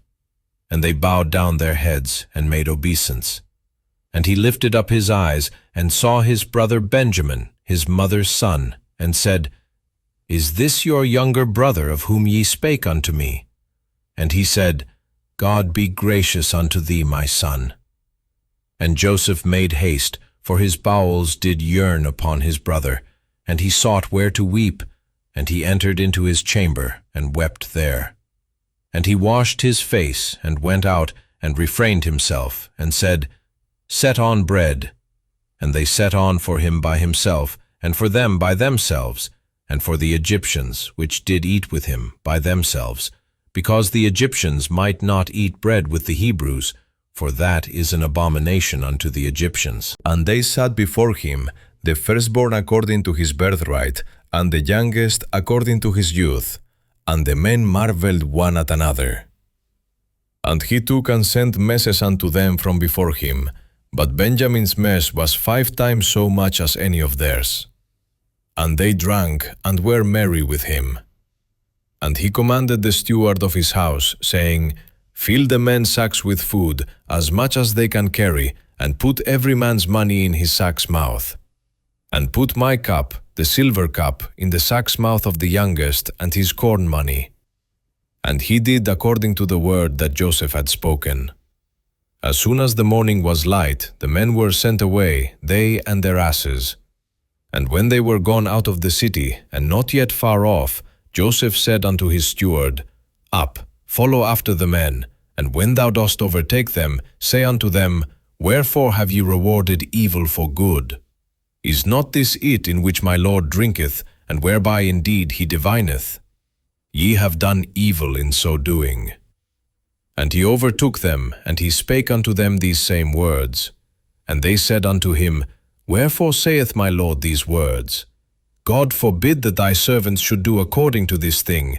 Behold, the money, which we found in our sacks' mouths, we brought again unto thee out of the land of Canaan. How then should we steal out of thy Lord's house silver or gold? With whomsoever of thy servants it be found, both let him die, and we also will be my Lord's bondmen. And he said, Now also let it be according unto your words. He with whom it is found shall be my servant, and ye shall be blameless. Then they speedily took down every man his sack to the ground, and opened every man his sack. And he searched, and began at the eldest, and left at the youngest, and the cup was found in Benjamin's sack. Then they rent their clothes, and laded every man his ass, and returned to the city. And Judah and his brethren came to Joseph's house, for he was yet there. And they fell before him on the ground. And Joseph said unto them, What deed is this that ye have done? Wot ye not that such a man as I can certainly divine? And Judah said, What shall we say unto my Lord? What shall we speak? Or how shall we clear ourselves? God hath found out the iniquity of thy servants. Behold, we are my Lord's servants, both we and he also with whom the cup is found. And he said, God forbid that I should do so, but the man in whose hand the cup is found, he shall be my servant. And as for you, get you up in peace unto your father. Then Judah came near unto him, and said, O my Lord, let thy servant, I pray thee, speak a word in my Lord's ears, and let not thine anger burn against thy servant. For thou art even as Pharaoh. My Lord asked his servants, saying, Have ye a father or a brother? And we said unto my Lord, We have a father, an old man, and a child of his old age, a little one. And his brother is dead, and he alone is left of his mother, and his father loveth him. And thou saidst unto thy servants, Bring him down unto me, that I may set mine eyes upon him. And we said unto my Lord, The lad cannot leave his father, for if he should leave his father would die. And thou saidst unto thy servants, Except your youngest brother come down with you, ye shall see my face no more. And it came to pass, when we came up unto thy servant my father, we told him the words of my Lord. And our father said, Go again, and buy us a little food. And we said, We cannot go down. If our youngest brother be with us, then will we go down. For we may not see the man's face, except our youngest brother be with us. And thy servant my father said unto us, Ye know that my wife bare me 2 sons, and the one went out from me, and I said, Surely he is torn in pieces, and I saw him not since. And if ye take this also from me, and mischief befall him, ye shall bring down my grey hairs with sorrow to the grave. Now therefore, when I come to thy servant my father, and the lad be not with us, seeing that his life is bound up in the lad's life, it shall come to pass, when he seeth that the lad is not with us, that he will die. And thy servants shall bring down the grey hairs of thy servant our father with sorrow to the grave. For thy servant became surety for the lad unto my father, saying, If I bring him not unto thee, then I shall bear the blame to my father forever. Now therefore, I pray thee, let thy servant abide instead of the lad a bondman to my lord, and let the lad go up with his brethren. For how shall I go up to my father, and the lad be not with me, lest peradventure I see the evil that shall come on my father? Then Joseph could not refrain himself before all them that stood by him, and he cried, Cause every man to go out from me. And there stood no man with him, while Joseph made himself known unto his brethren. And he wept aloud, and the Egyptians and the house of Pharaoh heard. And Joseph said unto his brethren, I am Joseph, Doth my father yet live? And his brethren could not answer him, for they were troubled at his presence. And Joseph said unto his brethren, Come near to me, I pray you. And they came near. And he said, I am Joseph your brother, whom ye sold into Egypt. Now therefore be not grieved, nor angry with yourselves that ye sold me hither, for God did send me before you to preserve life. For these 2 years have the famine been in the land, and yet there are 5 years in the which there shall neither be eating nor harvest. And God sent me before you to preserve you a posterity in the earth, and to save your lives by a great deliverance. So now it was not you that sent me hither, but God. And he hath made me a father to Pharaoh, and lord of all his house, and a ruler throughout all the land of Egypt. Haste ye, and go up to my father, and say unto him, Thus saith thy son Joseph, God hath made me lord of all Egypt.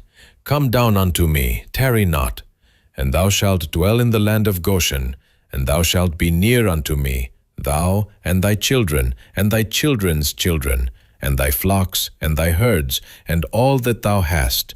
And there will I nourish thee. For yet there are 5 years of famine, lest thou and thy household, and all that thou hast, come to poverty. And behold, your eyes see, and the eyes of my brother Benjamin, that it is my mouth that speaketh unto you.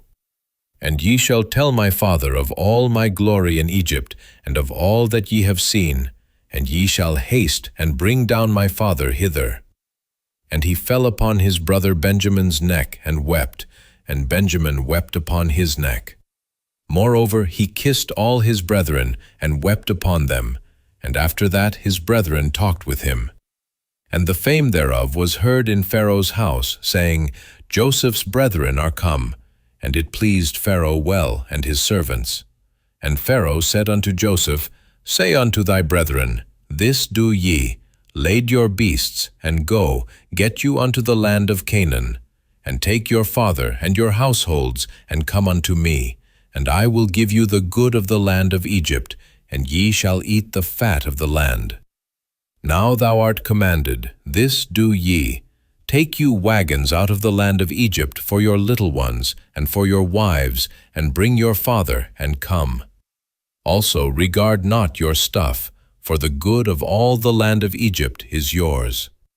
And the children of Israel did so, and Joseph gave them wagons, according to the commandment of Pharaoh, and gave them provision for the way. To all of them he gave each man changes of raiment, but to Benjamin he gave 300 pieces of silver and 5 changes of raiment. And to his father he sent after this manner, 10 asses laden with the good things of Egypt, and 10 she-asses laden with corn and bread and meat for his father by the way. So he sent his brethren away, and they departed. And he said unto them, See that ye fall not out by the way. And they went up out of Egypt, and came into the land of Canaan unto Jacob their father, and told him, saying, Joseph is yet alive, and he is governor over all the land of Egypt. And Jacob's heart fainted, for he believed them not. And they told him all the words of Joseph, which he had said unto them. And when he saw the wagons which Joseph had sent to carry him, the spirit of Jacob their father revived.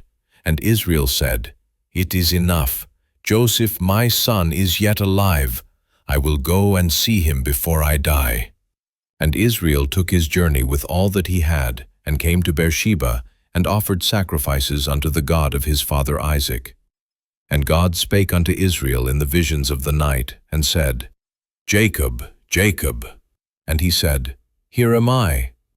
And he said, I am God, the God of thy father. Fear not to go down into Egypt, for I will there make of thee a great nation.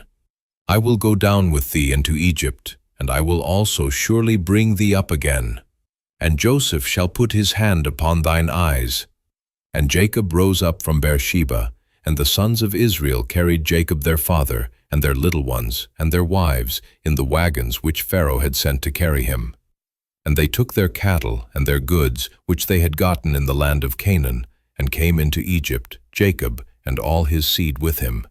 his sons and his sons' sons with him, his daughters and his sons' daughters, and all his seed brought he with him into Egypt. And these are the names of the children of Israel which came into Egypt, Jacob and his sons. Reuben, Jacob's firstborn. And the sons of Reuben, Hanok, and Phallu, and Hezron, and Carmi. And the sons of Simeon, Jemuel, and Jamin, and Ohad, and Jachin, and Zohar, and Shaul the son of a Canaanitish woman. And the sons of Levi, Gershon, Kohath, and Merari. And the sons of Judah, and Onan, and Shelah, and Phares, and Zara. But and Onan died in the land of Canaan. And the sons of Phares were Hezron and Hamul. And the sons of Issachar, Tola, and Phuva, and Job, and Shimron. And the sons of Zebulun, Sered, and Elon, and Jahlil. These be the sons of Leah, which she bare unto Jacob in Padan Aram, with his daughter Dinah. All the souls of his sons and his daughters were 33. And the sons of Gad, Ziphion, and Hagi, Shuni, and Esbon, Eri, and Arodi, and Areli. And the sons of Asher, Jimnah, and Ishua, and Isui, and Beriah, and Serah their sister. And the sons of Beriah, Heber, and Malkiel. These are the sons of Zilpah, whom Laban gave to Leah his daughter, and these she bare unto Jacob, even 16 souls. The sons of Rachel, Jacob's wife, Joseph and Benjamin. And unto Joseph in the land of Egypt were born Manasseh and Ephraim, which Asenath, the daughter of Potiphera, priest of On, bare unto him. And the sons of Benjamin were Bela, and Becher, and Ashbel, Gera, and Naaman, Ehi, and Rosh, Mupim, and Hupim, and Ard. These are the sons of Rachel, which were born to Jacob. All the souls were 14. And the sons of Dan, Hushim. And the sons of Naphtali, Yasel, and Guni, and Jezer, and Shilem. These are the sons of Bilhah, which Laban gave unto Rachel his daughter, and she bare these unto Jacob. All the souls were 7. All the souls that came with Jacob into Egypt, which came out of his loins, besides Jacob's sons' wives, all the souls were 66. And the sons of Joseph, which were born him in Egypt, were 2 souls. All the souls of the house of Jacob, which came into Egypt, were 70. And he sent Judah before him unto Joseph, to direct his face unto Goshen, and they came into the land of Goshen. And Joseph made ready his chariot, and went up to meet Israel his father to Goshen, and presented himself unto him. And he fell on his neck, and wept on his neck a good while. And Israel said unto Joseph, Now let me die, since I have seen thy face, because thou art yet alive. And Joseph said unto his brethren, and unto his father's house, I will go up, and shew Pharaoh, and say unto him, My brethren and my father's house, which were in the land of Canaan, are come unto me. And the men are shepherds, for their trade hath been to feed cattle. And they have brought their flocks, and their herds, and all that they have. And it shall come to pass, when Pharaoh shall call you, and shall say, What is your occupation? That ye shall say, Thy servant's trade hath been about cattle from our youth even until now, both we and also our fathers, that ye may dwell in the land of Goshen, for every shepherd is an abomination unto the Egyptians. Then Joseph came and told Pharaoh, and said, My father and my brethren, and their flocks and their herds, and all that they have, are come out of the land of Canaan, and behold, they are in the land of Goshen. And he took some of his brethren, even 5 men, and presented them unto Pharaoh. And Pharaoh said unto his brethren, What is your occupation?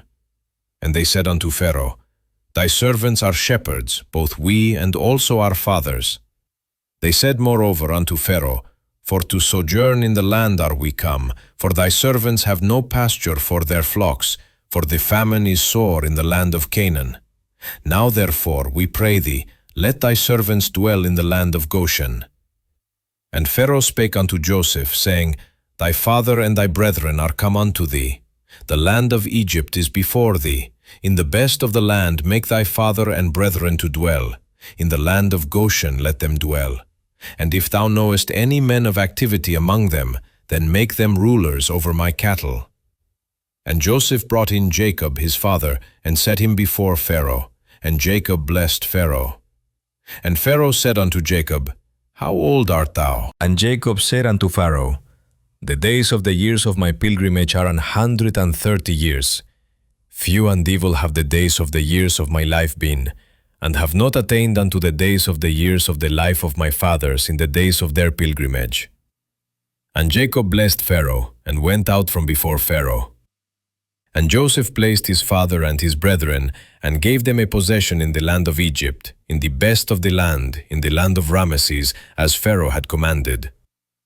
And Joseph nourished his father and his brethren and all his father's household with bread according to their families.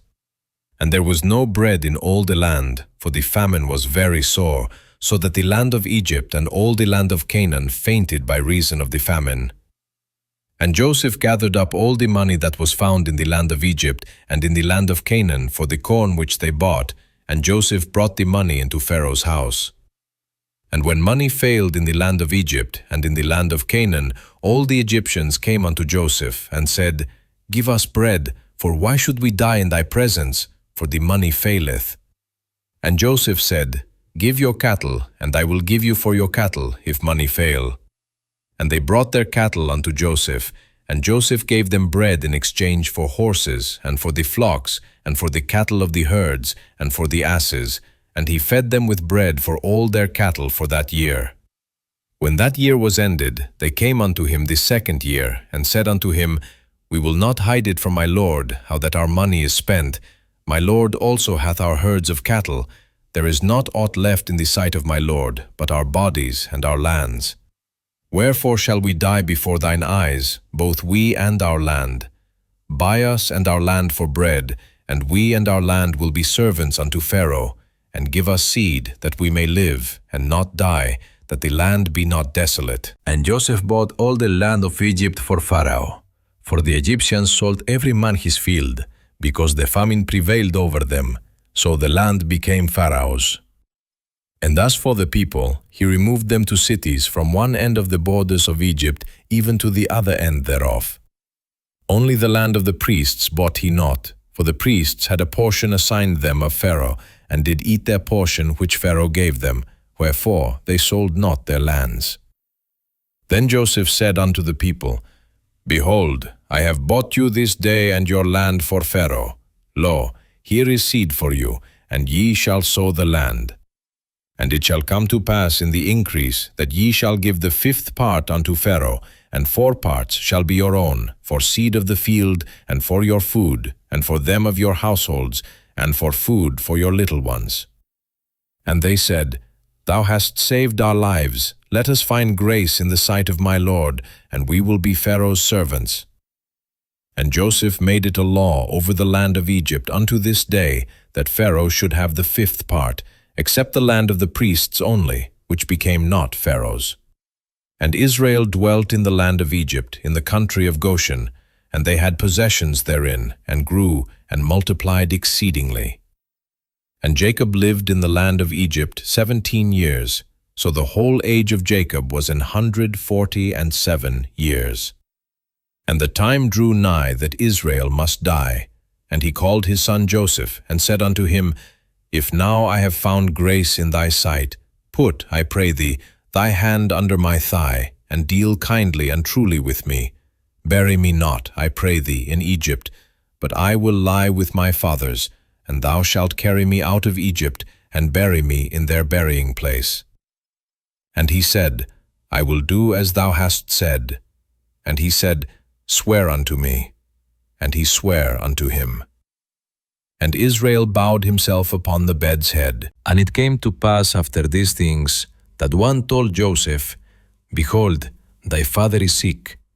And he took with him his 2 sons, Manasseh and Ephraim. And one told Jacob, and said, Behold, thy son Joseph cometh unto thee. And Israel strengthened himself, and sat upon the bed.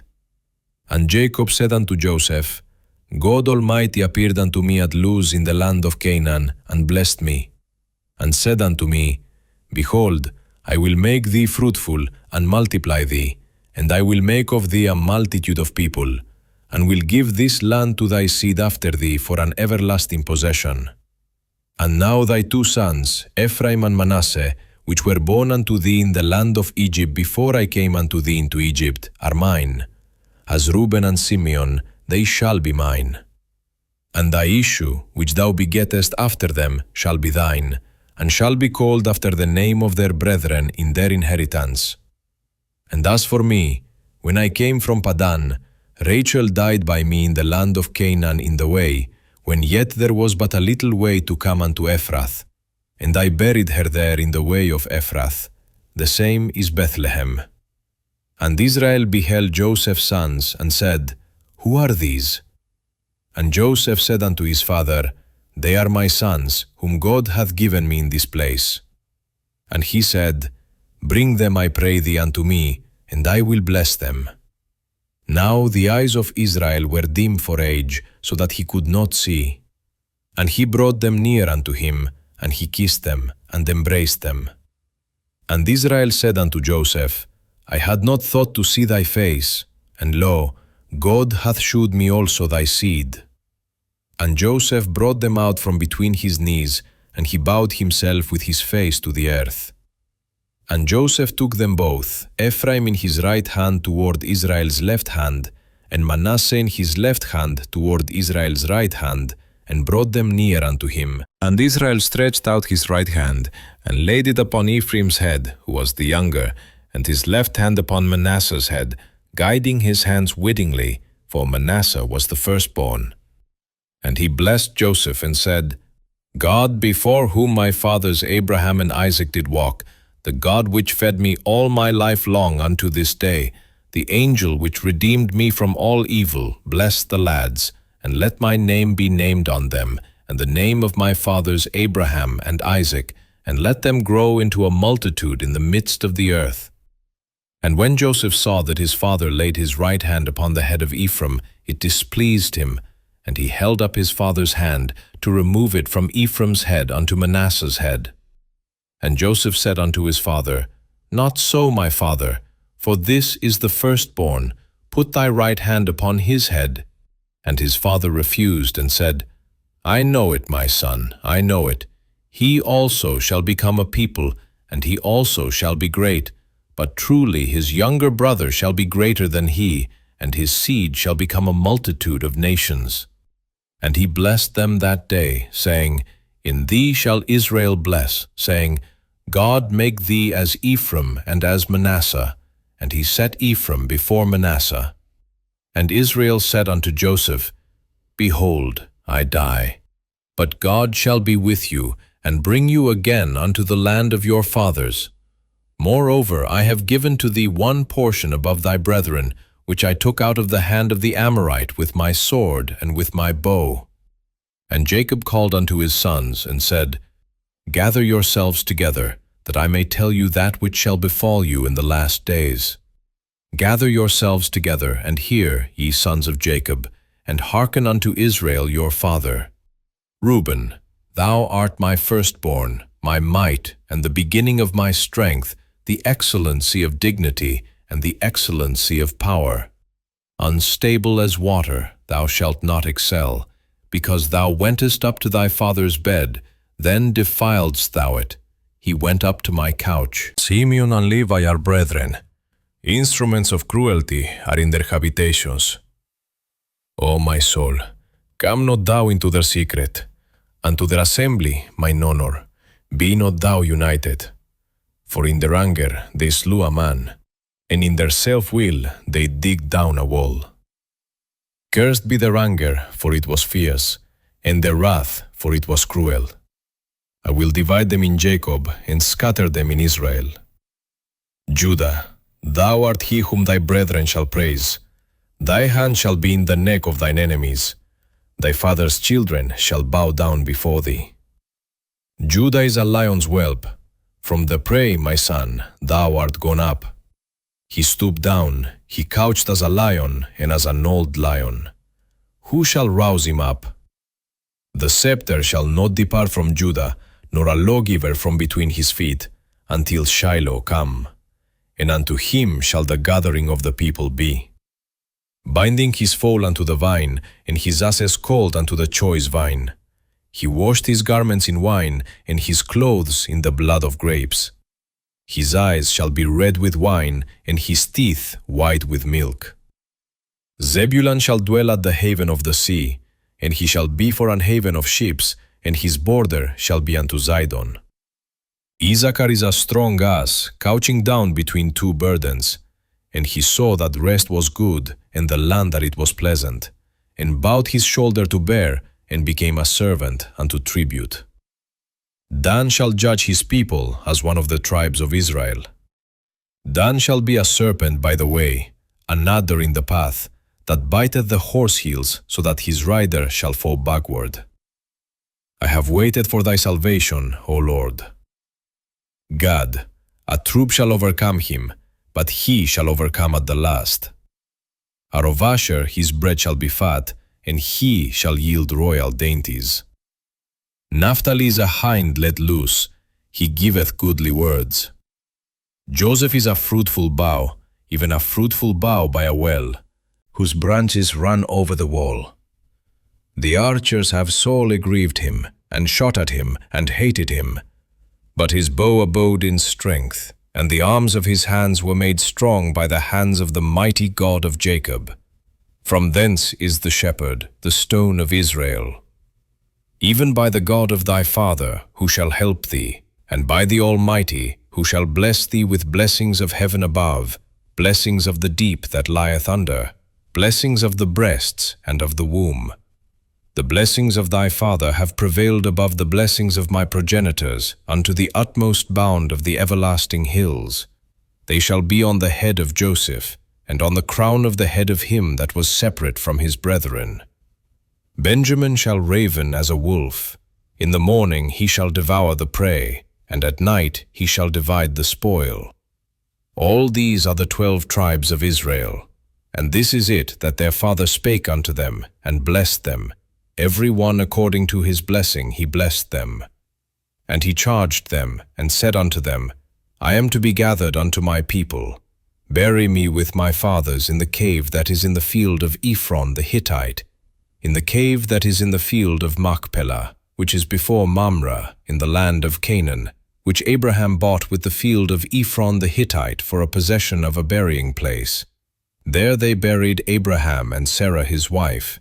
There they buried Isaac and Rebekah his wife, and there I buried Leah. The purchase of the field and of the cave that is therein was from the children of Heth. And when Jacob had made an end of commanding his sons, he gathered up his feet into the bed, and yielded up the ghost, and was gathered unto his people. And Joseph fell upon his father's face, and wept upon him, and kissed him. And Joseph commanded his servants the physicians to embalm his father, and the physicians embalmed Israel. And 40 days were fulfilled for him, for so are fulfilled the days of those which are embalmed. And the Egyptians mourned for him 70 days. And when the days of his mourning were past, Joseph spake unto the house of Pharaoh, saying, If now I have found grace in your eyes, speak, I pray you, in the ears of Pharaoh, saying, My father made me swear, saying, Lo, I die. In my grave which I have digged for me in the land of Canaan, there shalt thou bury me. Now therefore let me go up, I pray thee, and bury my father, and I will come again. And Pharaoh said, Go up, and bury thy father, according as he made thee swear. And Joseph went up to bury his father, and with him went up all the servants of Pharaoh, the elders of his house, and all the elders of the land of Egypt, and all the house of Joseph, and his brethren, and his father's house. Only their little ones, and their flocks, and their herds, they left in the land of Goshen. And there went up with him both chariots and horsemen, and it was a very great company. And they came to the threshing floor of Atad, which is beyond Jordan, And there they mourned with a great and very sore lamentation. And he made a mourning for his father 7 days. And when the inhabitants of the land, the Canaanites, saw the mourning in the floor of Atad, they said, This is a grievous mourning to the Egyptians. Wherefore the name of it was called Abel Mizraim, which is beyond Jordan. And his sons did unto him according as he commanded them.